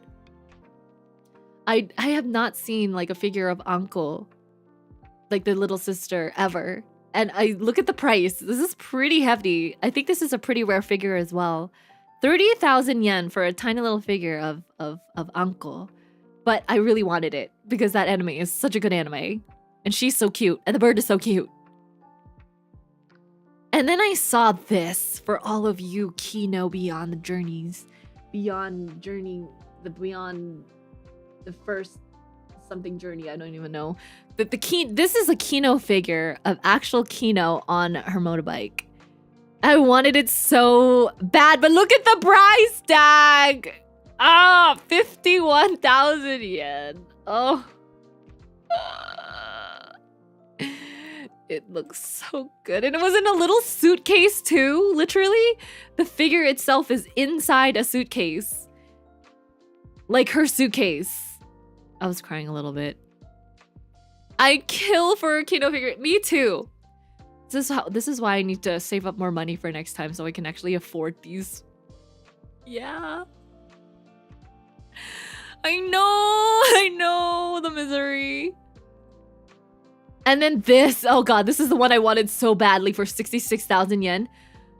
This amazing figure of Flare. Oh my god. Frandoru. Ah! Frandoru Scarletto. Flander Scarletto. Oh my god. Look at her! Look at the details. Seriously. Okay, I quite literally would buy this for 66 because just look how beautiful it is. Look at her face. Look at the facial expression. I'm slowly considering, becoming an anime figure collector now, and I think that my wallet is gonna hate me. I'm gonna just be broke from buying too many expensive figures at this point. Oh god. Flanders! Wait, what is her name actually? Flanders. Flandre. I don't know why I call her Flare. Flandre. That's her name. Flandre Scarlet. Flandre Scarlet is my favorite character in Toho, other than Reimu.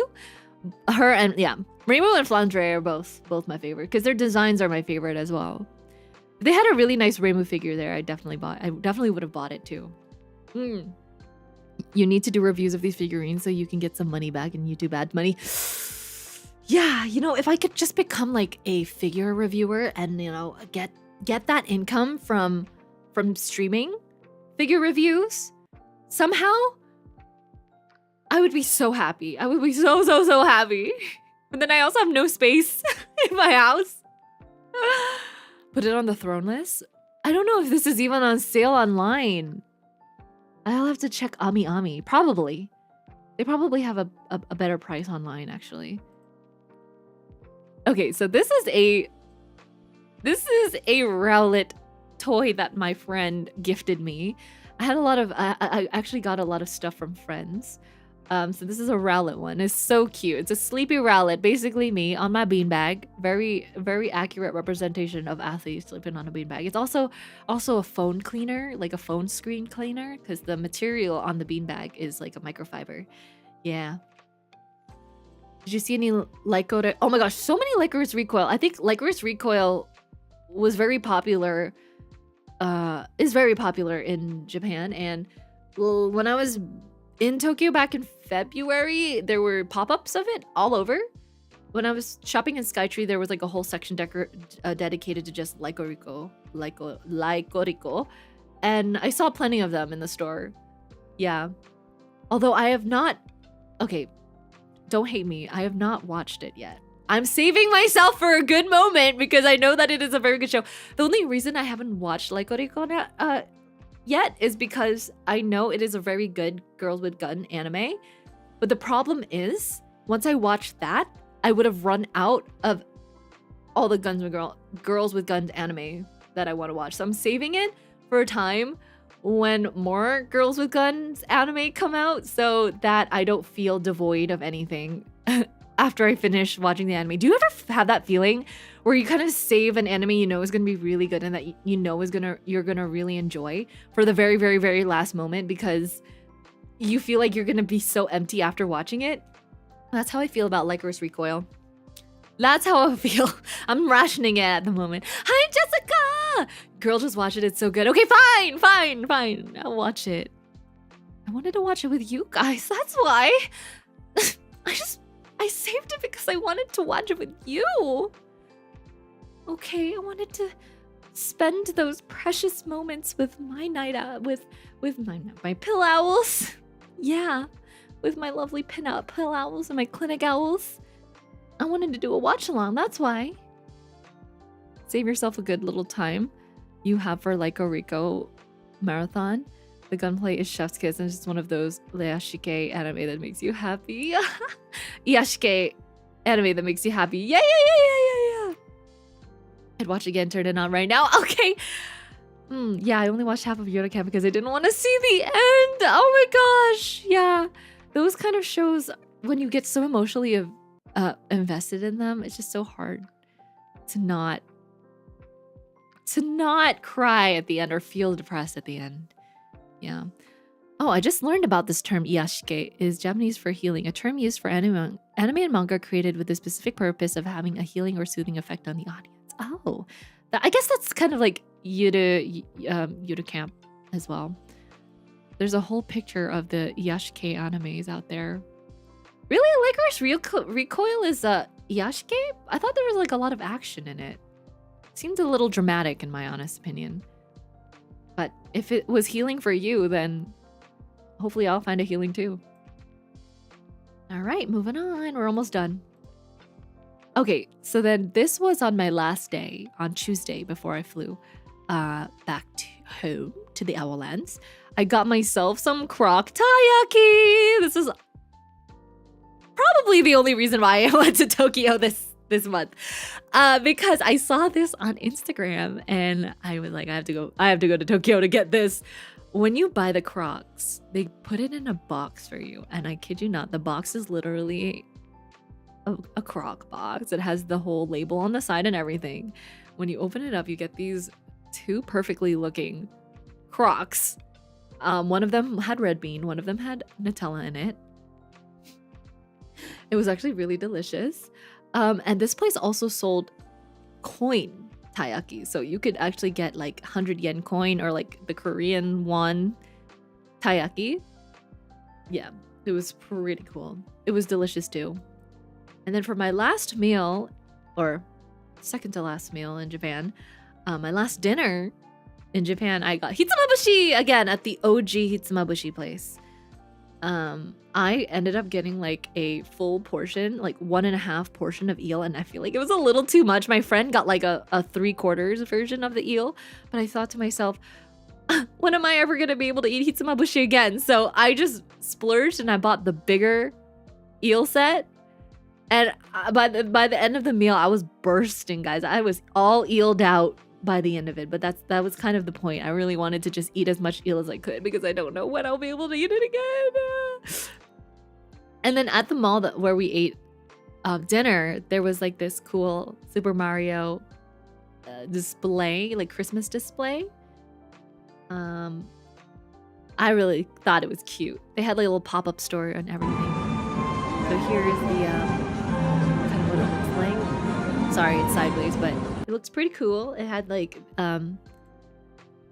some of the Mario BGM playing in the background. And I thought I would share with you guys because I thought you would appreciate the Super Mario. And then this was in like the Ginza area. So we were walking outside and there were more of these beautiful tree illuminations that are just splattered all over Tokyo, honestly. One thing I love about these shopping areas is that during the winter time, there's always going to be a beautiful, beautiful display of lights somewhere. This was the Maru no Uchi Street Park. Look, the trees are all lit up. And then here's another area with beautiful lit up trees. And here is an empty street I found that are lined with more sparkly trees. Then on my last night, I actually discovered that my Airbnb was right across the street from a retro bathhouse, a sento. Not an onsen, a sento. So these are like the bathhouses that people go to, for example, if they don't have like a bath or a shower in their apartment, which a lot of apartments in Tokyo, if they're cheap, they don't have like, they only have toilets. They don't have like showers. So people have to go to bathhouses every day. And this one apparently was built like a really, really, really long time ago. So when you go inside, everything is still wooden and it was so old-timey. Obviously, I couldn't take pictures inside the bathhouse. But I felt like I was in some sort of like retro anime because there were only like locals in this bathhouse. And yeah, the water though, oh my god, the water, holy crap, was so hot. I don't know how these Japanese people do it every day, especially these older Japanese ladies. There were 2 baths. There was like the hotter temperature bath. And there was like the not so hot temperature bath. I went to like the not so hot temperature bath and I was still dying. I felt like my skin was scalding. I did not last a few minutes in one of them. And I was like, how can they survive in the hotter temperature water if I could barely survive in the normal temperature water? Anyways, I feel like you have to get used to it. Get used to the hot water, but it was so hot. Japanese bathhouses, I kid you not, guys, the temperature of their water is extreme. If you think that you can deal with like jacuzzis or saunas or whatever and you have a high heat tolerance, no, Japanese bathhouses are on a whole nother level, okay? Just throw that out of the window because I think the bath water is at least like 40, I think it was like almost 45 degrees Celsius. That's pretty hot, guys. It's inching towards 50 degrees, which could almost burn you, all right? Pretty hot. But it was a nice last bath before I had to fly home. It was a nice, authentic local experience that I got to get. And obviously I had to purchase the fruit milk afterwards. Right after my long bath, I purchased myself some banana milk, chugged it down, and was like, ah, satisfying. Elsa in my life. She turns the shower on. Boil alive. She'll probably love this one then. Here's just like a random out of place picture. These are some random stragglers. I actually met Miori, Celesta, and Lua, and my friend Nim for yakiniku on Monday night. So this was a picture of us eating the yakiniku for that night. Yes, the four of us had dinner. Yeah, Miori. It was Miori, Lua, and Nim. No, Nim. The four of us all got together again and had some din-dins. It was so sweet. We did like a little gift exchange as well. I had some presents for them. They had some presents for me. You really met Mio? Oh, Charles. I've known Mio for a really long time. I've met her in person like multiple times already. Actually, no, this is the second time I met her in person. But I met her, I hung out with her a lot last year when I was in Japan as well. Yeah. We actually did a collab in my Airbnb last year. We did a offline karaoke because my Airbnb had a piano in it. So me, Lua, and Mio were all collabing in our Airbnb together. It was really nice because then afterwards we just got some snacks and desserts and we ate together and drank and we just like gossiped and had girl talk and it was really fun. No, Lua from Kawaii. Well, old production Kawaii. Lua Asuka. The Burb Lua. My really good friend. Lua is one of my really closest and longest VTuber friends. I always have to say hi to her when I go back to Tokyo anyway. Just so happened that Mio and I were in Tokyo at the same time. She was visiting from Korea as well. So we just decided to have a little dinner together because we were all there at the same time. So I'm really glad that our schedules lined up. Yeah. And then I received this box of cookies from my best friend who lives in Tokyo. She gave me this. This is like a sable cookie of Japan. I thought this was like the perfect souvenir. And she's so good. She has an amazing eye for things like this. She's always very artistic. And I was just like, this is the most amazing gift I've ever received. Look at the cookies. It has all of the icons of Tokyo. The Tokyo Tower, Mount Fuji, the Shinkansen, the Tokyo Station, and then the Japan Post stamp with the little konpeito on there and the sakura. And the box itself is also really cute. I really like the design at the front of it. Right? This was a really nice parting gift. I always have every time I'm in Tokyo, I always visit so many people. I know so many people in Tokyo, guys. School friends, VTuber friends, family friends. It's just every single day I'm meeting up with a different person. Actually, on the last day that I was in Tokyo on that Tuesday, I visited 4 people, which is kind of crazy. 4 different people. I said goodbye to my best friend in the morning. I actually went on the Mount Fuji hike with her, but I wanted to drop off my gifts to her and also say goodbye to her one last time. So in the morning, I said goodbye to my best friend. And then in the afternoon, I hung out with 2 other friends. One is like a friend of a VTuber and one is a school friend, like a college friend. And we both got the croc taiyakis together. And then in the evening, I had the hitsumabushi eel rice bowl with another school friend who I didn't know had moved to Tokyo several years ago. And I had just found out. So I was like, oh my God, we have to reconnect. So I reconnected with her. So every single part of my day, I was meeting up with either a friend or a stranger. So I was very busy and I love that. Yeah. I'm ready to sleep forever. I'm ready to sleep for a month. See ya. That was how busy I was. And then at the airport, for my last meal in Japan, I always get Moss Burger at Haneda. Because I know there is a Moss Burger at the airport. And for my last meal, without a doubt, without a doubt, I always get Moss Burger because it's my favorite burger chain. Yeah, I wish they had them in the States. So cannot leave Japan without eating a Moss Burger. Yeah. Well, aren't there like 36 million people in Tokyo metropolitan area? Oh yeah. It is a very dense city. That's one of the things you missed last trip. Oh, what? Moe's Burger? Yeah, I wish I could have eaten more in like the fast food chains too, because they have cool stuff going on. Like I wanted to try KFC, Burger King. They had Wendy's. They had Wendy's in Japan, and they have anime collaborations with these fast food places too.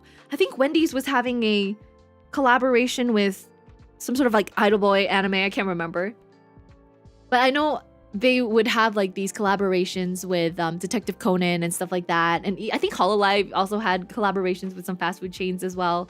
So that's one thing I love about Japan, is that there's never a shortage of anime collaborations anywhere you go. You're always going to find something. And then at the airport, so I actually flew back to Hong Kong for a layover. It was like a 3-hour layover. So I saw this at like a candy store there. It's this garden eel or chin anago marshmallow, and I really wanted to buy it because I love garden eels so much. I have so many garden eel related things in my home. I actually bought a giant garden eel plushie when I went to Okinawa last year. And then this storefront was so cute. All of these little plushies of like Hong Kong icons, like the Hong Kong taxi was there. There was like a roasted duck plushie. There were the little like traffic signs and the taxi lights. I loved it. I really wanted to get everything, but I had no space. And then here are some pictures of my collection of Detective Conan things. I bought these 2 Detective Conan figures, the ones in the chairs, in Akihabara. So I can't wait to show you guys in a bit. And then here's, in addition to my Detective Conan things, I've added so many more things to my Detective Conan collections. And that is pretty much it. Oh my god, that is it. Guys, I just showed you over 230 pictures. That's kind of crazy. I had over 230 pictures for that slide. Thank you for listening to my presentation. That was my trip to Tokyo and Hong Kong. It was a very, very fun trip. Guess what? I actually watched, there were some Detective Conan movies on the airplane. I was flying Cathay Pacific and they had Detective Conan movies, and I had not yet seen the Detective Conan movie that came out last year, the submarine one. Also, thank you so much, Matt, for the Suba Duba sticker. Thank you. Are my dono alerts not on? I don't know why they're not working. I have to fix them. But thank you so much, Matt. Thank you so much. Oh, I'm glad. I'm always so excited to talk about my trips, because this is something that I love doing. I love traveling. I love exploring. I love getting into crazy situations, meeting new people, and making mistakes, learning from them, creating memories, crazy stories to tell you guys. Oh, I have so many crazy things to tell you guys. Actually, while I was in Tokyo, I swear to God, like 4 guys were hitting on me at the same time. Because I met a lot of strangers when I was in Tokyo, and a lot of them were dudes, and a lot of them like wanted to get my like phone number afterward or something like that. The creepiest one was that there was this guy. I was lining up in Uniqlo to check out, and there was a guy in front of me. I had just joined the line, and like 10 seconds later he turns around, he's like, "Oh, where are you from?"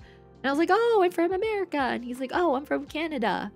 And then blah blah blah, we just got to chatting, and he was asking me what I was here for, blah, like typical tourist banter. And then he was telling me, "Oh yeah, I make like YouTube videos." Because I think I mentioned to him like, "Oh yeah, I'm a nurse, but I also do like YouTube on the side." And he was like, "Oh, I make YouTube videos too. Can I get your like phone number or something like that?" I was checking out at that time. I was like putting my clothes inside the paper bags, and he was waiting for me. Like he was standing at the entrance just like waiting for me, because he was waiting for me to give him my social contacts, like my phone number.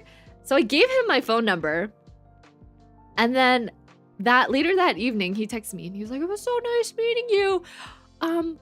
This is like, I forgot his name, the guy you met in the line in Uniqlo, blah blah blah, something." He was just like, "It was really nice to meet you." I was so busy the whole trip, I barely had time to even respond to my friends' messages, so I did not message him at all. And also I thought it was a little bit creepy, so I decided not to message back and just ghost him. But then literally the next day, he messages me again, and he's like, straight up, he goes, I like you. I deleted the message right afterwards. I blocked him, and I was like, this is so weird.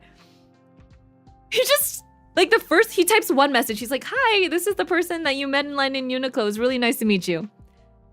Literally 24 hours later, the next message he writes is, I like you. Nothing else. He shot a shot. That went from 0 to 100 quick. I thought to myself, well, if he was trying to flirt with me, I don't think he did a very good job. Because one, I could definitely tell he was flirting with me throughout the entire time we were in the line. And secondly, yeah, that text conversation just did not work out well. He was kind of desperate, I feel. And then what else was there? Oh yeah, the guy who I went to the omakase with, he was also trying to like hang out with me more throughout my trip. But then I didn't message him back, and then he got mad in some way and was telling me, I don't know, he kept messaging me. He was like, I don't know what I did wrong. I don't know why you're not messaging me back. And if I did anything wrong to offend you during our evening together, like, I'm sorry. I'll learn from my mistakes next time. And I was like, what do you mean? We literally just had one dinner together. We only even knew each other for like 3 hours. I swear to God, everybody's trying to hit on me. What is going on?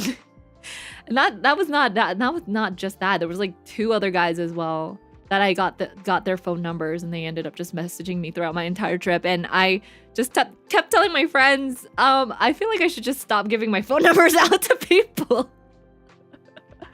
Whoops, a little bit of my problem. I'm very shallow when it comes to that sort of thing. I just give out my phone number to anybody. And then that one night when I was coming home from the Muscle Girl bar in Ikebukuro, I took the last train home, and Ikebukuro has a lot of bars, so there were a lot of people who got on the train and they were like very drunk. I sat on one of the trains, and there was a drunk guy who like walked in, and I was on a bench that was pretty full already. There was like a small space for like one person to kind of sit between me and another person, but that whole train car was pretty empty, and there were other seats on the other side of the train car, so I don't know why he didn't sit on the other side, but I guess he saw me and he decided to sit right next to me, in between me and the other guy. And he was like, "Sumimasen," and he was like so drunk, he like plopped himself down, and he was so close to me that like he was basically touching me at that point. Like his leg was touching me, and he was so drunk that he couldn't even hold his upper body up. He kept kind of sliding down, slanting down, drooping down, and he was so like uncoordinated, and he started leaning like against me. So I took that as an opportunity to be like, no, this is too much of an invasion of my personal space. I'm going to get up and move. As soon as I got up, he grabbed my wrist and he pulled me back down. And I was freaking out. I was like, oh my God. Like as soon as I stood up, he grabbed me and he pulled me. And he was like saying something in Japanese, like, no, like, yeah, dame da yo. And I was like, oh God. So I like pulled my arm away and I ran to the other car, and nobody else in that car like bothered to even look up. I was scared for my life. That was the first time I ever got assaulted. The first time I've ever been assaulted on a train, let alone a train in Japan. So I ran really, really far away from him. Yeah. Oh no, Athy's gonna be held in Japan for breaking someone's lips. I almost did, but I just felt bad. He was just very drunk. But that was still not okay. I was really scared too. I was like one of the only females in the car, and it was really late at night and everyone was really drunk, and I don't know. I thought I would feel safe if I was in Japan, but I guess not. in certain places, especially Ikebukuro. My friend said Ikebukuro is really, really shady. So you kind of have to be careful in that area at night. Imagine Athy gave you her number and you didn't send cute owl. You didn't send cute owl pictures and nurse memes for at least a week before initiating contact.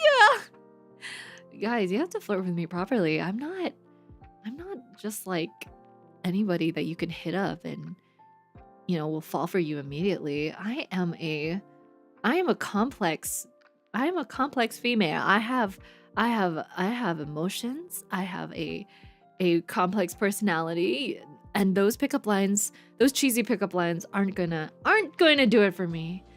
Those small little cliche flirting techniques. I've seen all that. People have tried that on me. No, it takes a lot. It takes a lot for me to fall for somebody. So, in fact, I have not actually fallen for anyone ever in my entire life. I kid you not. That is how difficult it is for Athy to fall in love with someone. Yes, I have never had a crush on anybody that is not two-dimensional or imaginary or fictional. It's true, okay? Except for you guys. My pill owls. I'm in love with all my pill owls, of course. Platonically. Okay, actors don't count because it's a parasocial love, okay? It's like I'm never gonna be able to actually marry them or anything like that. Because a lot of them are actually in relationships. So celebrity crushes don't count, but I've never actually had a crush on anyone I've met in real life. Okay, anyways, I have to hurry up because I have to end stream literally in 15 minutes, but I'm gonna try my best to show everybody my stuff. Okay. Oh, one thing I did want to mention before I move on to hand cam is that I watched the Detective Conan movie, the one that aired last year, the one that what was it called? This submarine one? I forgot. Oh my god! I don't know why people didn't tell me to watch this movie sooner. I'm kind of like behind on my Detective Conan episodes, but my friend told me you have to watch the submarine movie, the one that came out last year, because Haibara kisses Conan. I was like, no way. I watched the movie and I'm like, holy shit! She kisses him 3 times! Obviously just like giving him mouth to mouth, right? But I was pulling my hair out. I was like, oh my god. Oh my god. Oh my god, that's why they were shilling Haibara so much last year. I just kept seeing so much merch of her everywhere because I think that they were really promoting Conan and Haibara and Ko-ai, the relationship last year. And I was so happy because me being the biggest Ko-ai shipper there is in the entire world, I was crying. But then at the end of the movie, she kissed Ron on the lips and I was like, oh god. So this is like all at the very end, by the way. So Haibara, she's trying to save Conan at the very last minute because he's drowning. So then she gives him oxygen by like, you know, doing mouth to mouth with him 3 times. So then he wakes up and then blah, blah, blah, blah, blah. Something happens and then she looks at him and she's all like, oh, by the way, Conan, or like, she calls him like Edogawa-kun or Kudo-kun, son, did you know, like we kissed 3 times? And I was like, ah! She is so, what do you call it? Down for him? Yes! Haibara is so down for Conan, by the way. But she knows that he loves Ran, so she would never try to sabotage that relationship. So after they come out of the water, she pretends to be unconscious in order for... It's so funny. So she pretends to be unconscious, and Conan thinks that she's like... She's unconscious and tries to give her rescue breaths. So as he's like going up to her and about to put his mouth on her, she like puts her hand on his face. Like, nope, I don't want you to kiss me. And then Ron runs over and is about to help Haibara. And Haibara gets up and kisses Ron on the lips at the very last minute. And then she was like, there you go. I gave you back your lips or something like that. Because Basically, she was trying to like return the kiss that she took from Konen / Shinichi back to Ran because she knows that, like, you know, she shouldn't steal his kisses because they're, you know, he likes Ran or something like that. She was just too pure, too innocent. And people were like, wait a minute, this is a pairing that I never thought could happen. Haibara x Ran? You know, I don't hate it. I can't hate it. He's down bad. Yeah, she's down bad for Conan. Thank you so much, E-Type, for being in Clinical for 3 months. Gotta go to work now, but glad to hear you had a great time in Japan. Hoot hoot, thank you. I had so much fun. Yeah, it's a Yuri. Let's just ship those two together. I know, right? Yuri ship, let's go. The pizza here makes a comeback in the ship wars, I know. Okay, many years and new ships still setting sail. Yeah. Okay, anyways, that was my whole ordeal with the last Detective Conan movie. And then I went on the forums on Reddit and people were complaining, why was the last Detective Conan movie all about Haibara and Conan? Why was Ran not a main character in that movie? It was so bad. I'm so annoyed. Why is all of the promotional material and merchandise only Haibara and Conan? It makes me so angry. Are they trying to make Conan and Haibara a canonical pairing now? And it's just like all of these Shinichi Ran pair, these like fan shippers, like these very, very I wouldn't call it like dedicated Ran Shinichi shippers were so pissed off at that last movie because Gosho Aoyama decided to make that executive decision that Haibara can steal a kiss from Conan at the last minute. The thing is with these movies, guys, you have to understand that these Detective Conan movies are not canonical to the actual plot of the main story. So that's why Gosho Aoyama says that he's able to put things in movies that are otherwise not as believable and more fantastical and more flamboyant and more just like crazy and cool, you know? So that's why he decided to make that decision, like, oh, Haibara can kiss Conan, even though it's not really going to be part of the main storyline kind of situation. So did make me happy though as a Kawaii fan. Made my little Kawaii heart go doki doki. She's technically an adult, so it's okay. True. Yeah, they had a whole VR movie that they never touched upon again. Movies aren't canon. Exactly. The movies are not canon. Okay. Anyways, I have to move on real quick because I have to do my unboxing. So let me show you guys what I have right now. Actually, you know what? This is going to be a pretty long stream, so I think I am going to just cancel my appointment right now. I have an appointment at 5. I'm gonna cancel it right now. Give me 1 second. Can I still make it? Can I still make it? I probably can. Okay, I can probably still make it. All right, actually, I'm not gonna cancel. I can probably still make it. Okay. Let me show you real quick my stuffies. Let me get rid of this clock real quick. Okay. Here we go. This is Haibara territory. Take your pet napping. Hussy ran. Get out of here. No, I've slowly come to appreciate Ran more throughout the years. I feel like as I watch Detective Conan more, I've started to not hate her as much for some reason. Anyways, here we go. Merch haul. So this is the Miffy bread merch that I got. This is like a little pouch that I can just put miscellaneous things. Look at the back. It's so cute. It has Miffy Bakery. I also got this coin purse. I just like how it literally looks like bread you could eat. And yeah, you could just I'm going to put my Japanese yen in there. You can put other things in there too. Hand cam time!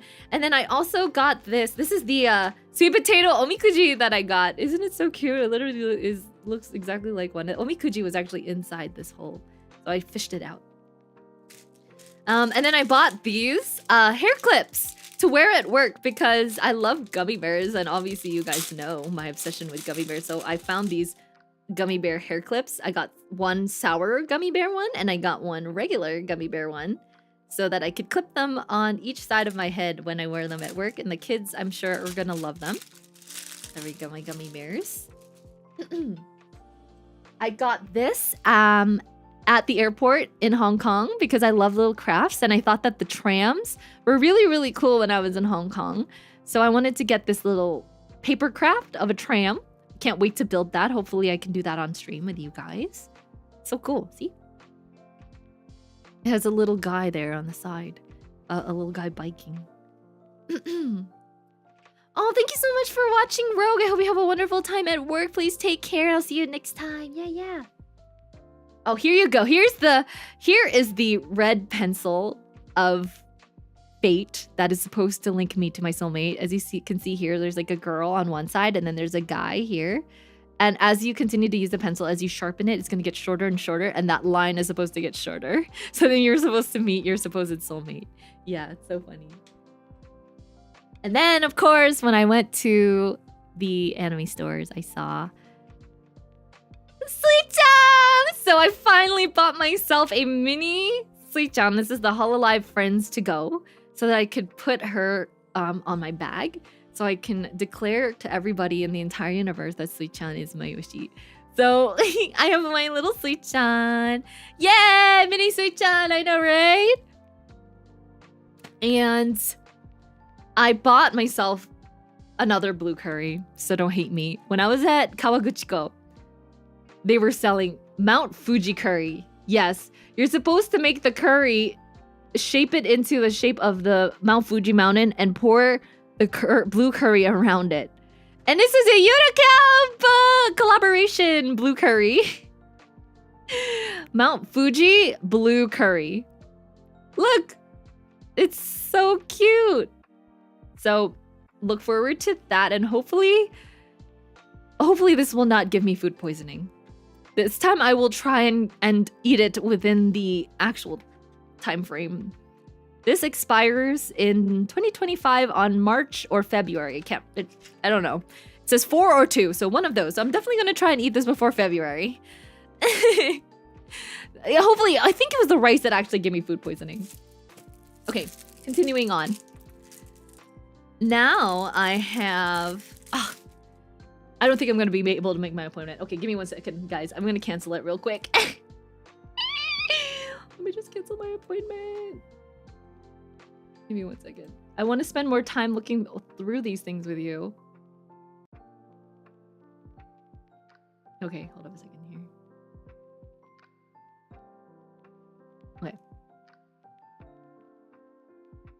Okay. So, here we go. I canceled my appointment. It's okay. It's fine. It's nothing important. So here, I went to the anime store and I actually needed to buy some more things to make my purchase eligible for tax-free shopping so that I could get my tax money back. So I had to buy a couple of extra things. Don't get in trouble on our account. No. Don't worry about it. But won't you have to pay a cancellation fee since you didn't give notice? Not really, actually. This place, it was just for like, I think for a yoga class. Nah, I don't have to pay a cancellation fee. This gives it back to you. And if anything, the cancellation fee is, what, like $10? It's fine. I want to go through my things more. I don't have time. And plus I have to go to work afterwards anyways. So, here we go. No, I canceled my appointment for you guys because I think you guys are more important to me. Can I reschedule? Oh yeah, definitely. Most definitely. I can reschedule. Don't worry about it, guys. Don't worry about it. I'm an adult. These are just small things. It's not like I was trying to go to a doctor's appointment or anything like that. Not important.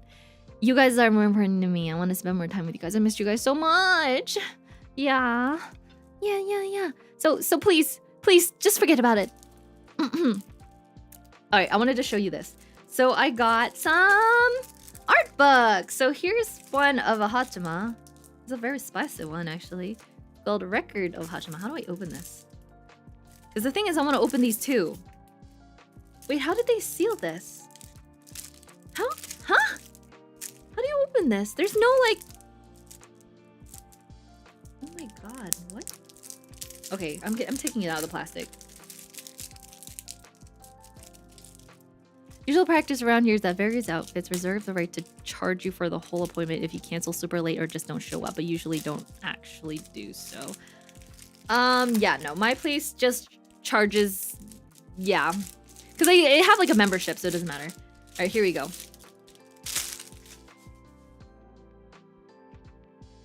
Yeah! Look at her with her boobies. Oh my god, look at this art. It's so pretty. Oh, this is so cute. Hachama. Wait! This is the art! This is the art! The lo-fi art! Oh! Guys! This is so nostalgic. This is the art I use for my lo-fi cover of her. I love this artist. Oh my god, look at that. Oh my god, this is so cute. Oh my gosh! She's so pretty. I love the corn dog. Oh my god, her eating ramen! Oh my god, the Nanda said it! Oh, little baby Dama! Oh, she's crying. Wait, this art is actually so high quality. Oh my gosh. Oh, sleepy Chama! Feet Chama! Yeah! We love the feet. Ooh. Oh! That is a very tight underwear. Ooh, steampunk Chama! Oh, I like this design. Wait, this is so cool. Post-apocalyptic Chama. Oh, casual Chama. Witch-themed Halloween Chama, and we have a symphony one. Oh, I recognize these ones. She used these in her streams, actually. I remember this one. She used this one in her stream. Yeah, wow. A lot of this art I'm like very familiar with. Oh my gosh, the Disney one! With, oh my god, it's Hato and Hajoa. Oh my god! Remember those days? Remember those days. H&H. Mm-hmm. Yeah. Oh! We got a little bit of a spicy one right here.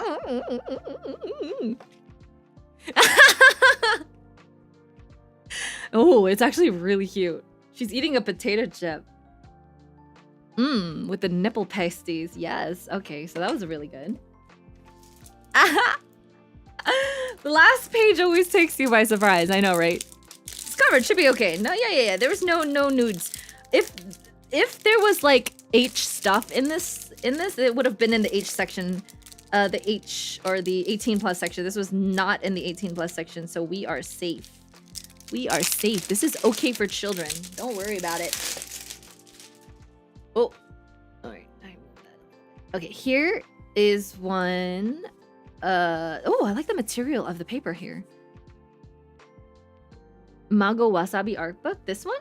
Mago Wasabi? Is this the name of the... Is that the name of the author? The name of the artist? Yes! It is! It's Mago Wasabi. You were right. Right here. Mago Wasabi. Wow, you guys. Can't believe I found a Mago Wasabi art book. Pretty cool. Anyways, here is a another one that I got. I don't know which artist this is, but Holo Ada Mode. Hololive and illustration comic fan book.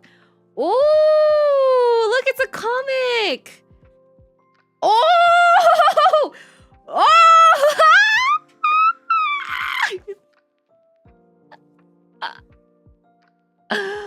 They're so cute. Yeah, this one has English. It's like, yes, Callie loses. I'll let you drink. No, what the hell? I'm a little tipsy too. You're not drinking. Drink one cup. Ha ha ha. Don't get drunk with coffee. Sotori. Okay, the English is kind of off.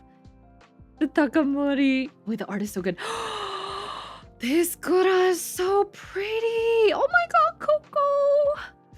I talked about my mouse pad and sell. Okay, that doesn't make any sense. Said, I wonder if a mouse pad with cheeks will sell. A butt cheek mouse pad? Wait, you too? Yeah. Okay, so this is supposed to be a pun. Like, this is like a four comma manga thing. Oh, she's so cute. Oh. Oh, yeah. Look at this. Speckled and Sencho. Whoa. This art is so good.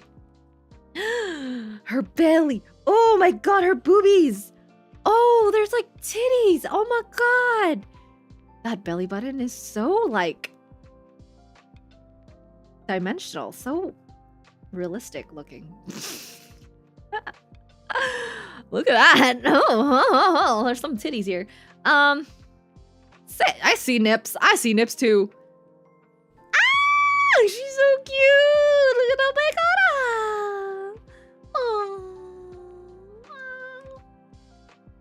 Oh, adorable. Okay, great purchase. I just chose super random ones, so I don't even know what was in them, but I'm so glad we're gonna go over them together. It's a breastfeeding manual, YouTube. Please don't take it down. Exactly. I'm just teaching my pillows, my chat about the female anatomy, and that is what we call the areola. The areola. The areoli. Take notes. This is the educational stream. Should we be concerned YouTube will be? No. No. I am a healthcare worker. I have the license to educate the public about this sort of thing. Yes, you have to roll the R or else it's not medically correct. Right. Correcto. So here's another one. I love this one because like I saw Sui-chan and she looks so cute in this one. But they have Toa and Aqua as well. They're so pretty. This is by Lyun, L-Y-U-N, that artist. But Hololive art fan book. This is so pretty. Oh, I wish I had these as prints because I'd love to have these on my wall. Oh, Toa! Botam! Oh my god, look at Mume. Oh, Saisei! She's so cool. Oh my god, these look so badass. Oh, this one's cute. They're having tea. Matsuri! Ooh, Matsuri looks cool too. I love these designs. Oh my god! This one's pretty new. They have ERB in here. I haven't seen a lot of art books with like the new gen on them yet. So this one's pretty new. This one just came out. So we got ERB, actually. Cool. Oh, Kanata's so cute too. Suisei in her casual uniform, my favorite. Subaru in an idol outfit. We have Toa doing her stretches and the best rat, Babe. We have Callie, we have Iris, we have 8chan. Oh, Toa looks so cute here. She looks like so, her hair is like, makes her look so much more cutesy, feminine. Ooh, I like the line art in this one, Matsuri. Oh my god. Oh my god. Look at the description. So you see how like they show the names of like the Hololive VTuber at the bottom? And then this one, I was like, oh my god, mommy? Pecora mommy? It's Pecora mommy. I love her so much. Pecora mommy. Look at that.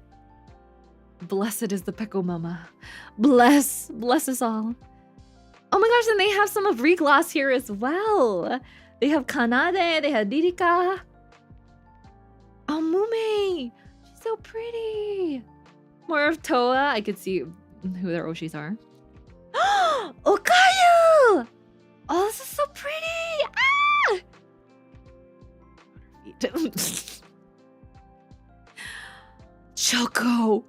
Choco. And they have Owl as well from Regloss. Oh my god, they even have the hollow stars. Yes! Astel, Roberto. Oh, this is so pretty. Wait. They painted it with watercolors. What? Oh, that's so pretty. That's so pretty. That's a lot. That's so pretty. This is an art book I'm really happy about. Nice. Am I winning, Athy? Yes, I'm winning. Athy is winning. I'm so happy. Okay. Moving on. That was a great art book. I agree. Okay. moving on. What do we have next? Oh, yes. So this is my friend who's not really into anime and stuff. She gifted me this Hatsune Miku plushie that was massive. I was actually concerned that I was not going to be able to bring it home because I didn't know if it was going to fit in my luggage. But she said that she won it at a crane game in her first try because she and some other friends had like gone out to, you know, just like try out some crane games, and she was kind of peer pressured into playing one of them. And then she won this plushie. And the thing is, she doesn't really know much about Hatsune Miku. But all of her friends were telling her that it's like a super limited edition plushie or something like that. And that she was so lucky. So she said if anyone loves Hatsune Miku, she knew it was me. And she said that I was the only person that she knew who liked Hatsune Miku. So when I went to visit her, I think the first thing she texted me when I told her I was going to come visit, she was like, "Do you like Hatsune Miku? I have something for you." And I'm like, sure. I hope it's not anything too big. And then she when I saw her, she was carrying this giant bag. And there was this Miku plushie. And apparently it's like a Project Diva collaboration. So that's what it says on the tag. Like the $3.95 or something like that. It's supposed to be her outfit in Project Diva. And it's actually kind of cute. I'm gonna add this to my Miku collection. So yeah, I really like her outfit. It's really adorable. I have like a Project Diva Miku now. So I'm gonna add that to my collection. Yeah, I don't know if you guys know that one specifically. Okay, moving on. Okay, here's the rowlet that I got from my friend. So cute! Look at you, me sleeping. And this is a little beanbag that comes with it. You can clean your phone at the back, so you can kind of put him any way you want. You can put him like front like this, or you can put him like forward like this. I personally like this version because this is kind of how I sleep, with his butt in the air. So I'm gonna keep him kind of facing down, or you can kind of put him on his back like this because he can sleep like soundly. But I think the butt in the air one is the best one. Just keep him sleeping like that. Right here. Next I have my Detective Conan glasses. So here's another funny story. When I was in Hong Kong, I came across the Jin's glasses chain, like the store chain. And I had originally planned to go to Jin's glasses, but in Japan, because I knew that Jin's was a very popular glasses store, manufacturing store, and they do really cheap glasses, and they do like eye exams really quickly, so you can get your glasses the same day and all that fancy stuff. I didn't know that Hong Kong also had Jin's glasses. As I was going to my dinner destination, I came across one at the train station, and I saw at the storefront that they were having a collaboration with Detective Conan. I was like, wait a minute, this is so freaking cool. So I walked in and I was like, what? They had Detective Conan designed collaboration of the glasses. They had like these Detective Conan themed eyeglasses and also glass accessories, like eyeglass accessories. And I was like, oh wait, maybe they'll have it in Japan, since I didn't have much time to shop there. And it was my last night in Hong Kong as well. So I Googled if they had a Detective Conan collaboration in Tokyo, but they did not. Apparently this Detective Conan Jin's glasses collaboration is only happening in Hong Kong, Taiwan, Singapore, and Malaysia. So only in like these Southeast Asian and like Hong Kong and Taiwan countries. So I thought to myself, oh crap. I was waiting in line for dinner because there was like a long wait. So I just put my name down and I was like, I'll be back. So I went back to the glasses store. It was like 7:30 in the evening. The store was about to close at 8 p.m. I told the guy, I was like, if I buy one of these glasses right now, will you be able to give me my glasses by tonight? Because my flight is tomorrow morning. And he's like, yeah, we can get your glasses done in less than 30 minutes. So I was like, oh my god. So I had such a hard time choosing which one I wanted. But he told me in order to get this specific glasses case, which is also a shoulder bag, by the way. Look how freaking cool this is, guys. It's freaking cool. Ah! It's Conan. In order to get this specific glasses case included with your purchase, you had to buy a specific set of glasses, which were the sunglass clip-ons, the ones with the sunglasses clip-ons. So I bought myself a pair of silver glasses, yes, but look, on the side of them, okay, it has Conan's bow, right, on the sides, and then it has a clip-on sunglasses attachment like this. Watch. They're so cool. It's just magnetic. Like that. And then, here's the coolest part. Etched on the sunglass part. Hey! Do you see that? It's my boy Conan! Right there, etched on the side. Right? Isn't this so cool? So then you put your glasses. They have a compartment for your regular glasses, and they have the compartment for the sunglasses. And then it included this cleaning towel, which is the sea cucumber from the episode where Shinichi gives Ran a phone charm. And the phone charm is of this sea cucumber. So that's why there's like significance with the sea cucumber, because it's supposedly like a little token of love from Shinichi to Ran or something like that. But you know what? I would rather have Haibara, but it's okay. It's cute. It's cute. So this was one of my favorite purchases in Hong Kong. I was so lucky that I was able to get my glasses done before the store closed and before I flew, because I don't think they would be having this collaboration ever again.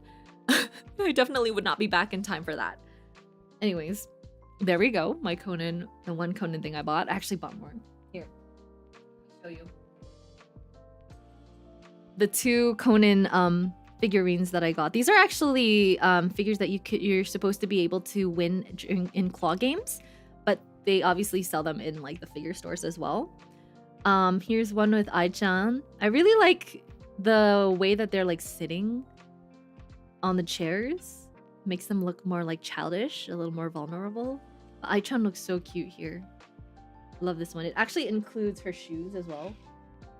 Like, they're these tiny shoes, because she has her feet without her shoes on, so it's supposed to kind of just sit there, and her shoes are supposed to be on the ground. And then here is this really cool one of obviously our boy Conan, sitting in like a very awkward position. He's like, I'm deducing. Yeah, I'm a master sleuth deducing. Right? So cool. And the glasses are like separate too. Look at his like thinking, sleuthing face. There we go. Yeah, this is one of my favorite purchases too. Now I can finally add this to my Haibara and Conan collection. Both of them, since they're matching, both of them can sit next to each other and can love each other forever. Wah, wah, now kiss. They're children. Now kiss. Wait, what if I get her to sit on his lap? Ah! Just try and squeeze her in there. Ah!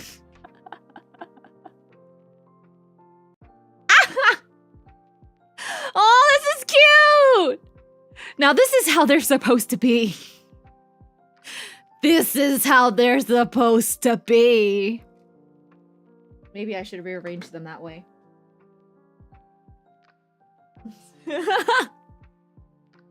I'm powering the ship. Okay. There we go. Forbidden configuration. Show to the world now. Okay, now the moment we've all been waiting for. That's pretty much everything that I got in Japan, other than my 3 big figures that I bought. So, here's the moment of truth, guys. The moment we've all been waiting for. Dun, dun, dun, dun. I present to you Henrietta from Gunslinger Girl, my rare purchase. Oh my goodness gracious me, she's finally home. Look at how cute she is in her iconic outfit and her cute loafers and her Amati violin. Yes, you gotta get those details. And look, she's got the handgun behind her. This comes out, but like you're supposed to, you know, stick the little handgun right there. It's like hidden right behind her back. That's the whole thing about Gunslinger Girls is that they're so young and they're so innocent looking that nobody would ever expect them to be cyborg assassins. And that's the cool part about it, is that she's all like, I'm just a typical little 10-year-old with my Amati violin. I'm going to my violin class. Nothing crazy here. If you're a crazy terrorist, I'm gonna get you. Haha, just kidding. But then she's all like, BAM! Takes out her gun from the Amati violin case and actually starts shooting. But you know what I love about it is that she actually does end up learning how to play the violin. And it's really cute because she actually becomes very well versed in playing the violin, and that becomes her thing. She starts learning from who did she start learning from? I forgot. I think she starts taking lessons. No, it was Rico who starts learning violin from her, because I think Rico in one of the episodes, like she develops an interest in one of the bellboys in the hotel that she's supposed to be infiltrating, and that bellboy also plays the violin. So she's like, "Oh, can you teach me how to play violin, Henrietta?" And Henrietta's like, "Sure, of course."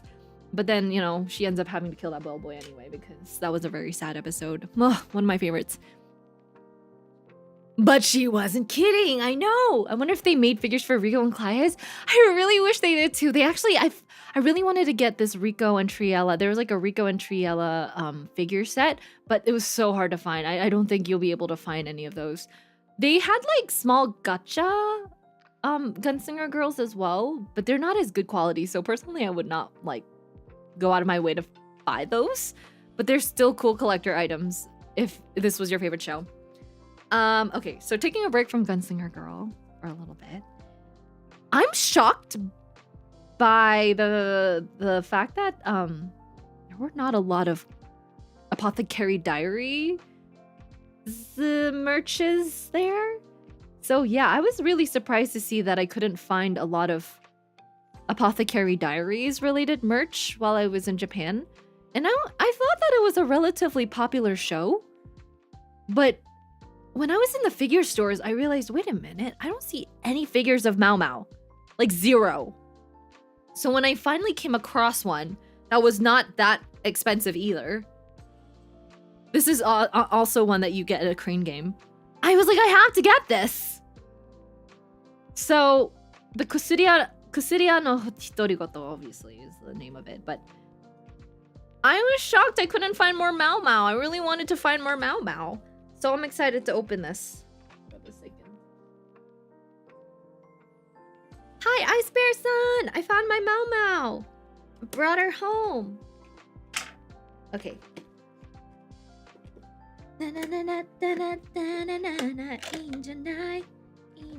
Oh my god, there's so much tape. I'm gonna ruin the box. Should I keep the box? Should I keep the box? That is the question, guys. Do you guys ever keep the boxes for these?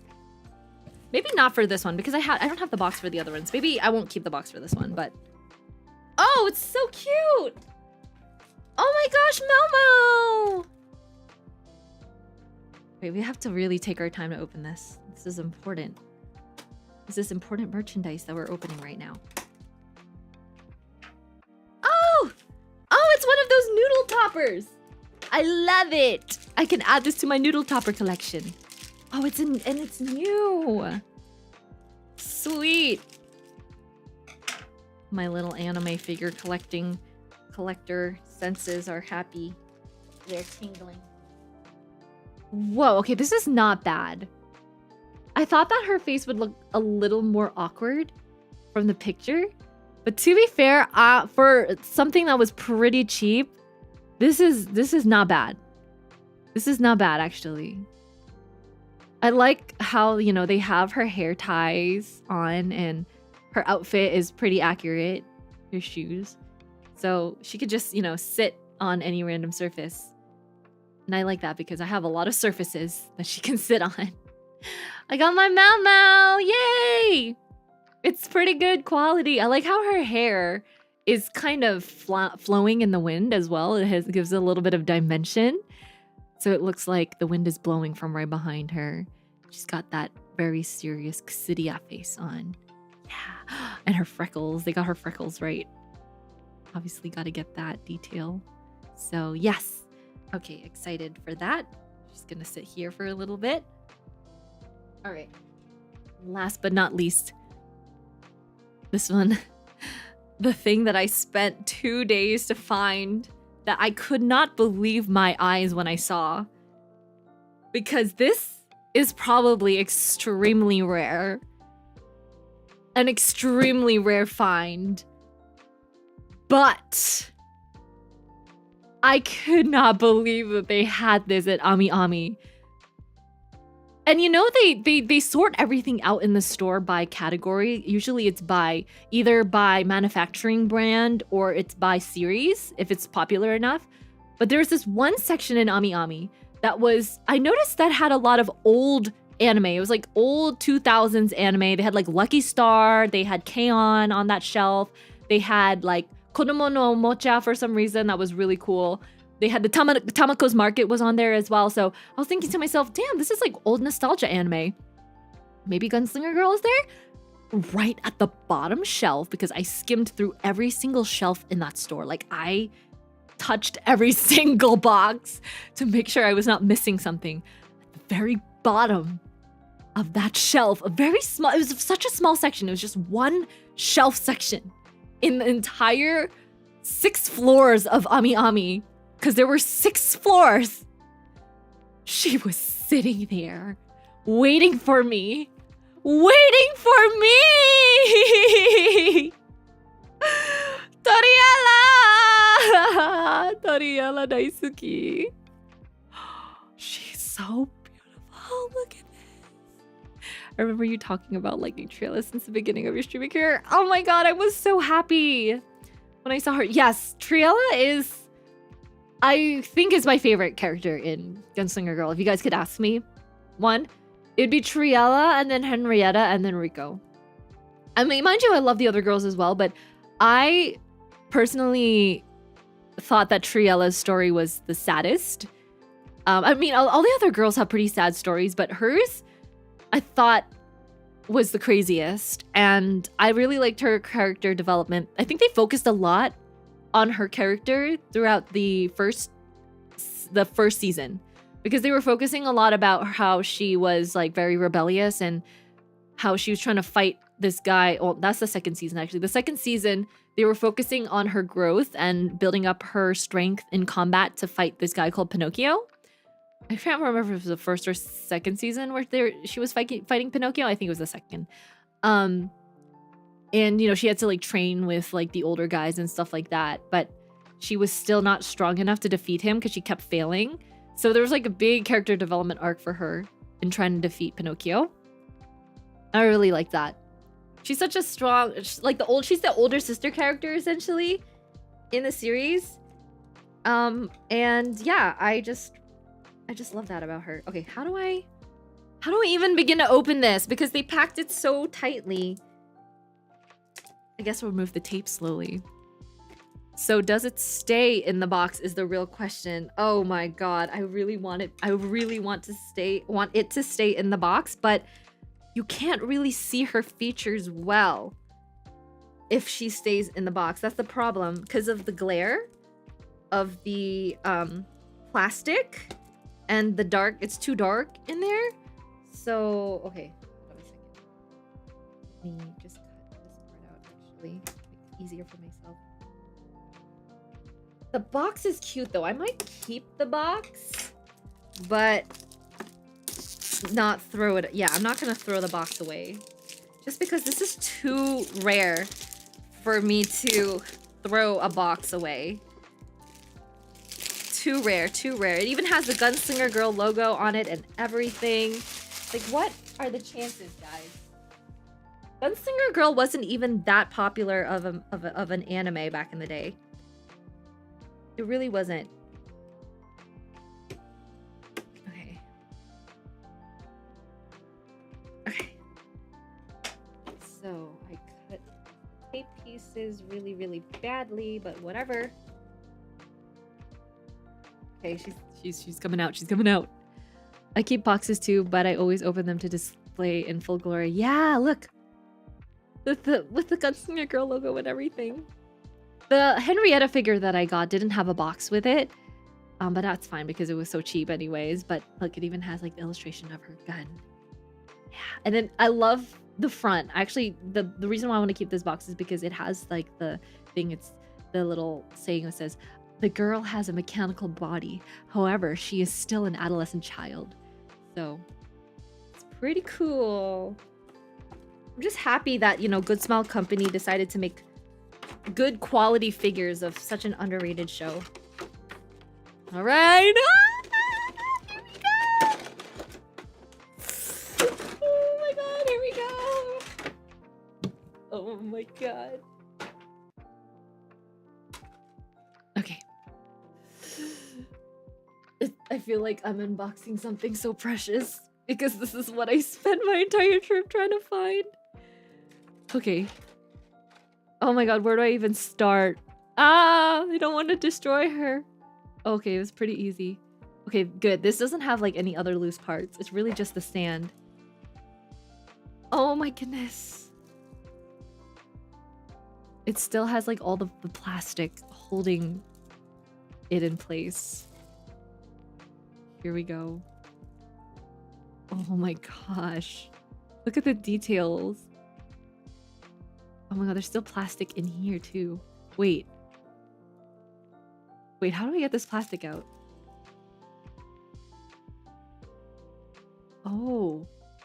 Wait, is it separate? You're supposed to separate them? Oh. Oh no! Oh no, her skirt fell. You're supposed to separate them. Okay, okay. Oops. So there's like a whole section here of just her underwear. Okay.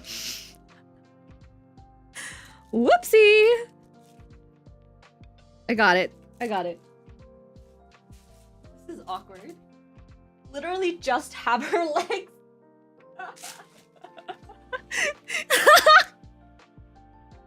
Okay, this is supposed to go on. Wait. This is so cute. It even has like the ruffles in her skirt, like a little bit of a dent here. Okay.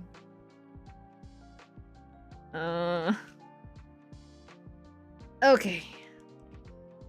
Back. I fix you. Sorry. No FBI, please. I did not. That was not an intentional panty shot. I was building a model, okay? Okay, here we go, guys. Toriella is here all in her full glory. She's got her shotgun. She's got her beautiful twin tails. Yes, her cute little face with her little hair ties. She's holding her gun like a teddy bear.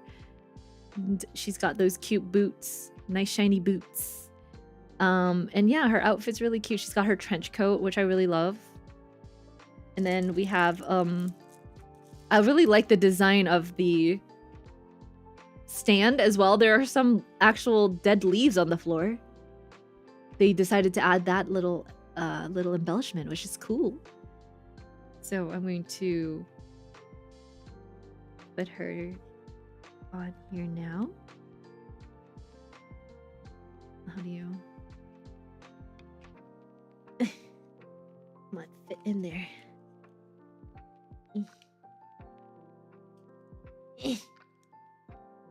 You're doing this the right way. Should be. Wait, why is this not fitting? Wait, am I doing this the wrong way? Huh? Wait, this is supposed to fit in here, right? Oh, there we go.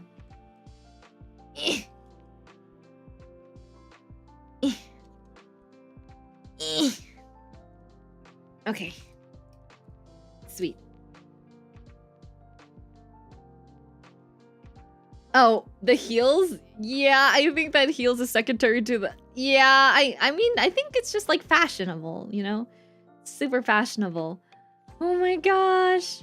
We brought her home, guys. We were successful. Look at that.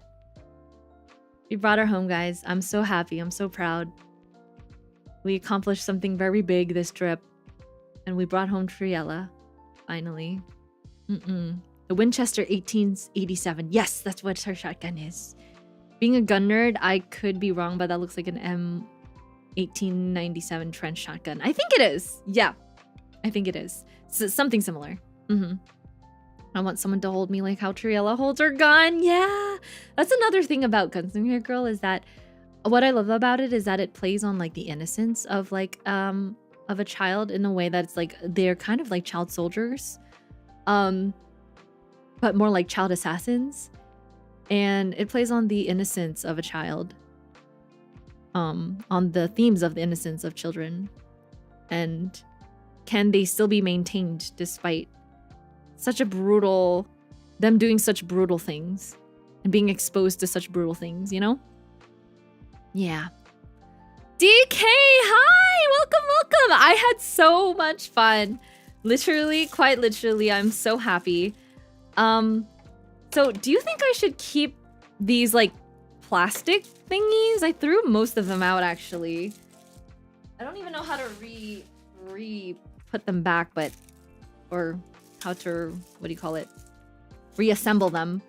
Maybe I'll keep this one plastic thing, but I will keep this plastic so that I'll be able to put it back in the box. But I think to myself, like, do I plan on ever like reselling these? Probably not. Probably not. I'm gonna keep these forever and ever and ever and ever and ever until my children and my grandchildren be like, Grammy Athy, what are these anime girls that are like? Wait, why are they old? I'm the one who's supposed to be old. The kids are supposed to be young. Grammy Athy, why are all these anime girls? What are all of these anime girls doing in your bedroom? And then I'll be like, well, children, let me tell you the story about the Gunslinger Girl and why I like her so much. Usually the big one for the body if you're seeing the box. Okay. Yeah, I always keep the big plastic and boxes. It makes moving easier than having them those. Yes. Okay. Good to know. I'm learning as a now beginner figure collector. I'm learning kind of the ropes. But yes, my trip to Japan was so much fun. I hope you can check out a little bit of the VOD earlier, later after I end stream. But I went through all of my pictures of all the food that I ate and all the places that I went to. And then I'm just now showing all of the fun things that I bought. So I have my Mau Mau, I have my Toriella, and then what makes it even better is that now I have Henrietta, and they're kind of scaled correctly.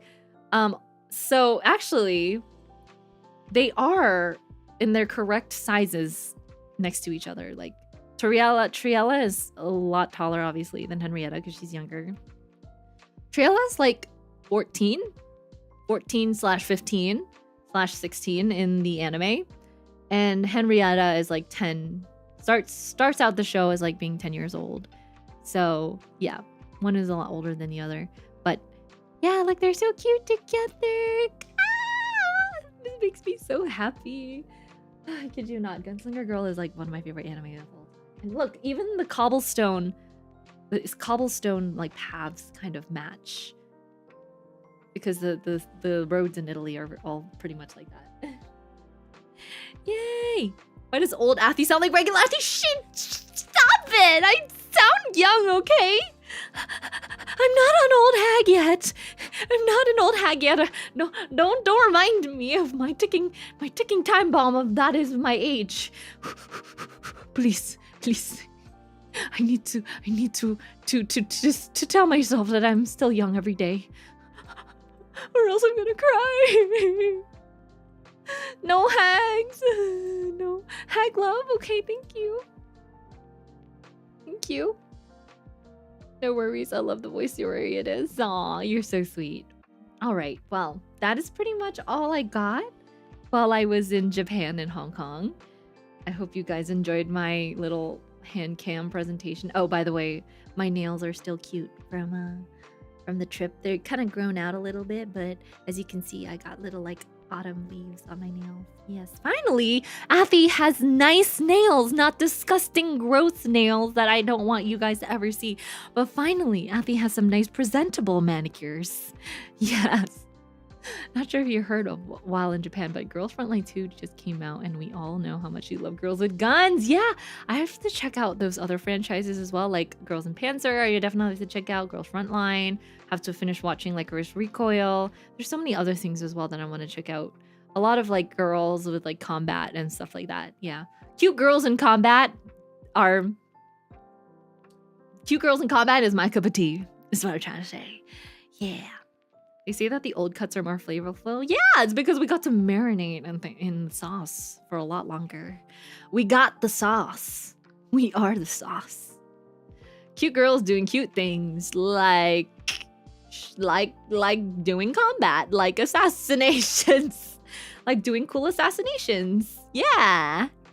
But you know what? What's one thing about Gunslinger Girl that was really interesting as well? It explored like the political divide, because you question yourself, are these girls like, are they working for the good guys or are they working for the bad guys? And in the beginning, you're thinking, oh, they're working for the good guys because they're working for the government. It's a social welfare agency, quote unquote, that technically save these girls, and they work for the government to help fight against the resistance in Italy at the time, which is very pertinent to kind of like their actual history, because in Italy they had their brief stints of fascism and stuff like that, but essentially it's like the government trying to hone down on these people in like the liberal resistance or whatever, and assassinate certain peoples in those parties. But when you take a look at it, it's like, oh, but aren't those people like the good guys too, technically? Because they're fighting against the oppression. So which side do you want to side with? It is very hard. You can't really side with one side, because they also show like the backstories of the oppositional side. Like in season 2 of Gunslinger Girl, they introduce a new character, Pinocchio, and it shows you how Pinocchio became an assassin. He basically works for like the enemy, not the enemy, but their nemesis. I guess it was like the Liberation Faction or something like that. His father was like one of the heads of it, and adoptive father, because he was like orphaned as a child. And yeah, it just shows how he grew up to become a cold-blooded killer as well, like as these girls. So you don't have to be a cyborg to be an assassin, is basically what I'm trying to say.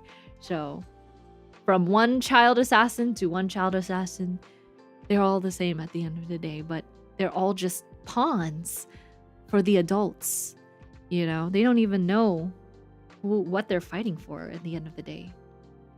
So sad. It's so sad. Yeah. All right, that's it. I'm done with my presentation. I hope you guys enjoyed. Thank you so much, Goldfire, for being Clinic Owl for 3 whole months. Thank you for showing us your trip. Looked both fun and delicious. It was. And like I said, I can't believe I didn't gain any weight while I was there. I'm actually shocked. So yeah, I'm going to take all the rest that I can get now, because it really was such a busy trip, and I have so much work to do, so many shifts that I have to catch up on.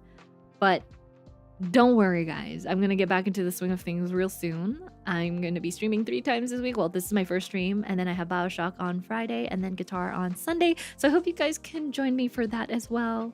Jay Wookie just got here. Oh no, I have to actually bounce because I have to get ready to go to work. But I will see you guys on Friday night for some Bioshock and some Zatsu, obviously, since I'll be finishing off 3 in a row, so I'll probably have a lot to talk about.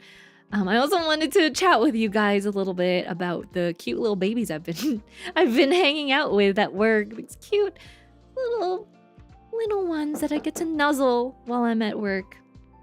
Yeah. All right, guys. It was really nice to hang out and catch up with everybody. I hope you have a wonderful, wonderful rest of your morning, afternoon, or evening, wherever you are in this lovely, lovely world. I will see you guys soon, and make sure you have a good nighty and you sleep tighty and don't let the bed bugs bite thee. Night, night, night, you guys. Wow, where's my ending screen? I forgot. Oh my god, it's been so long. I forgot how to stream. Wow.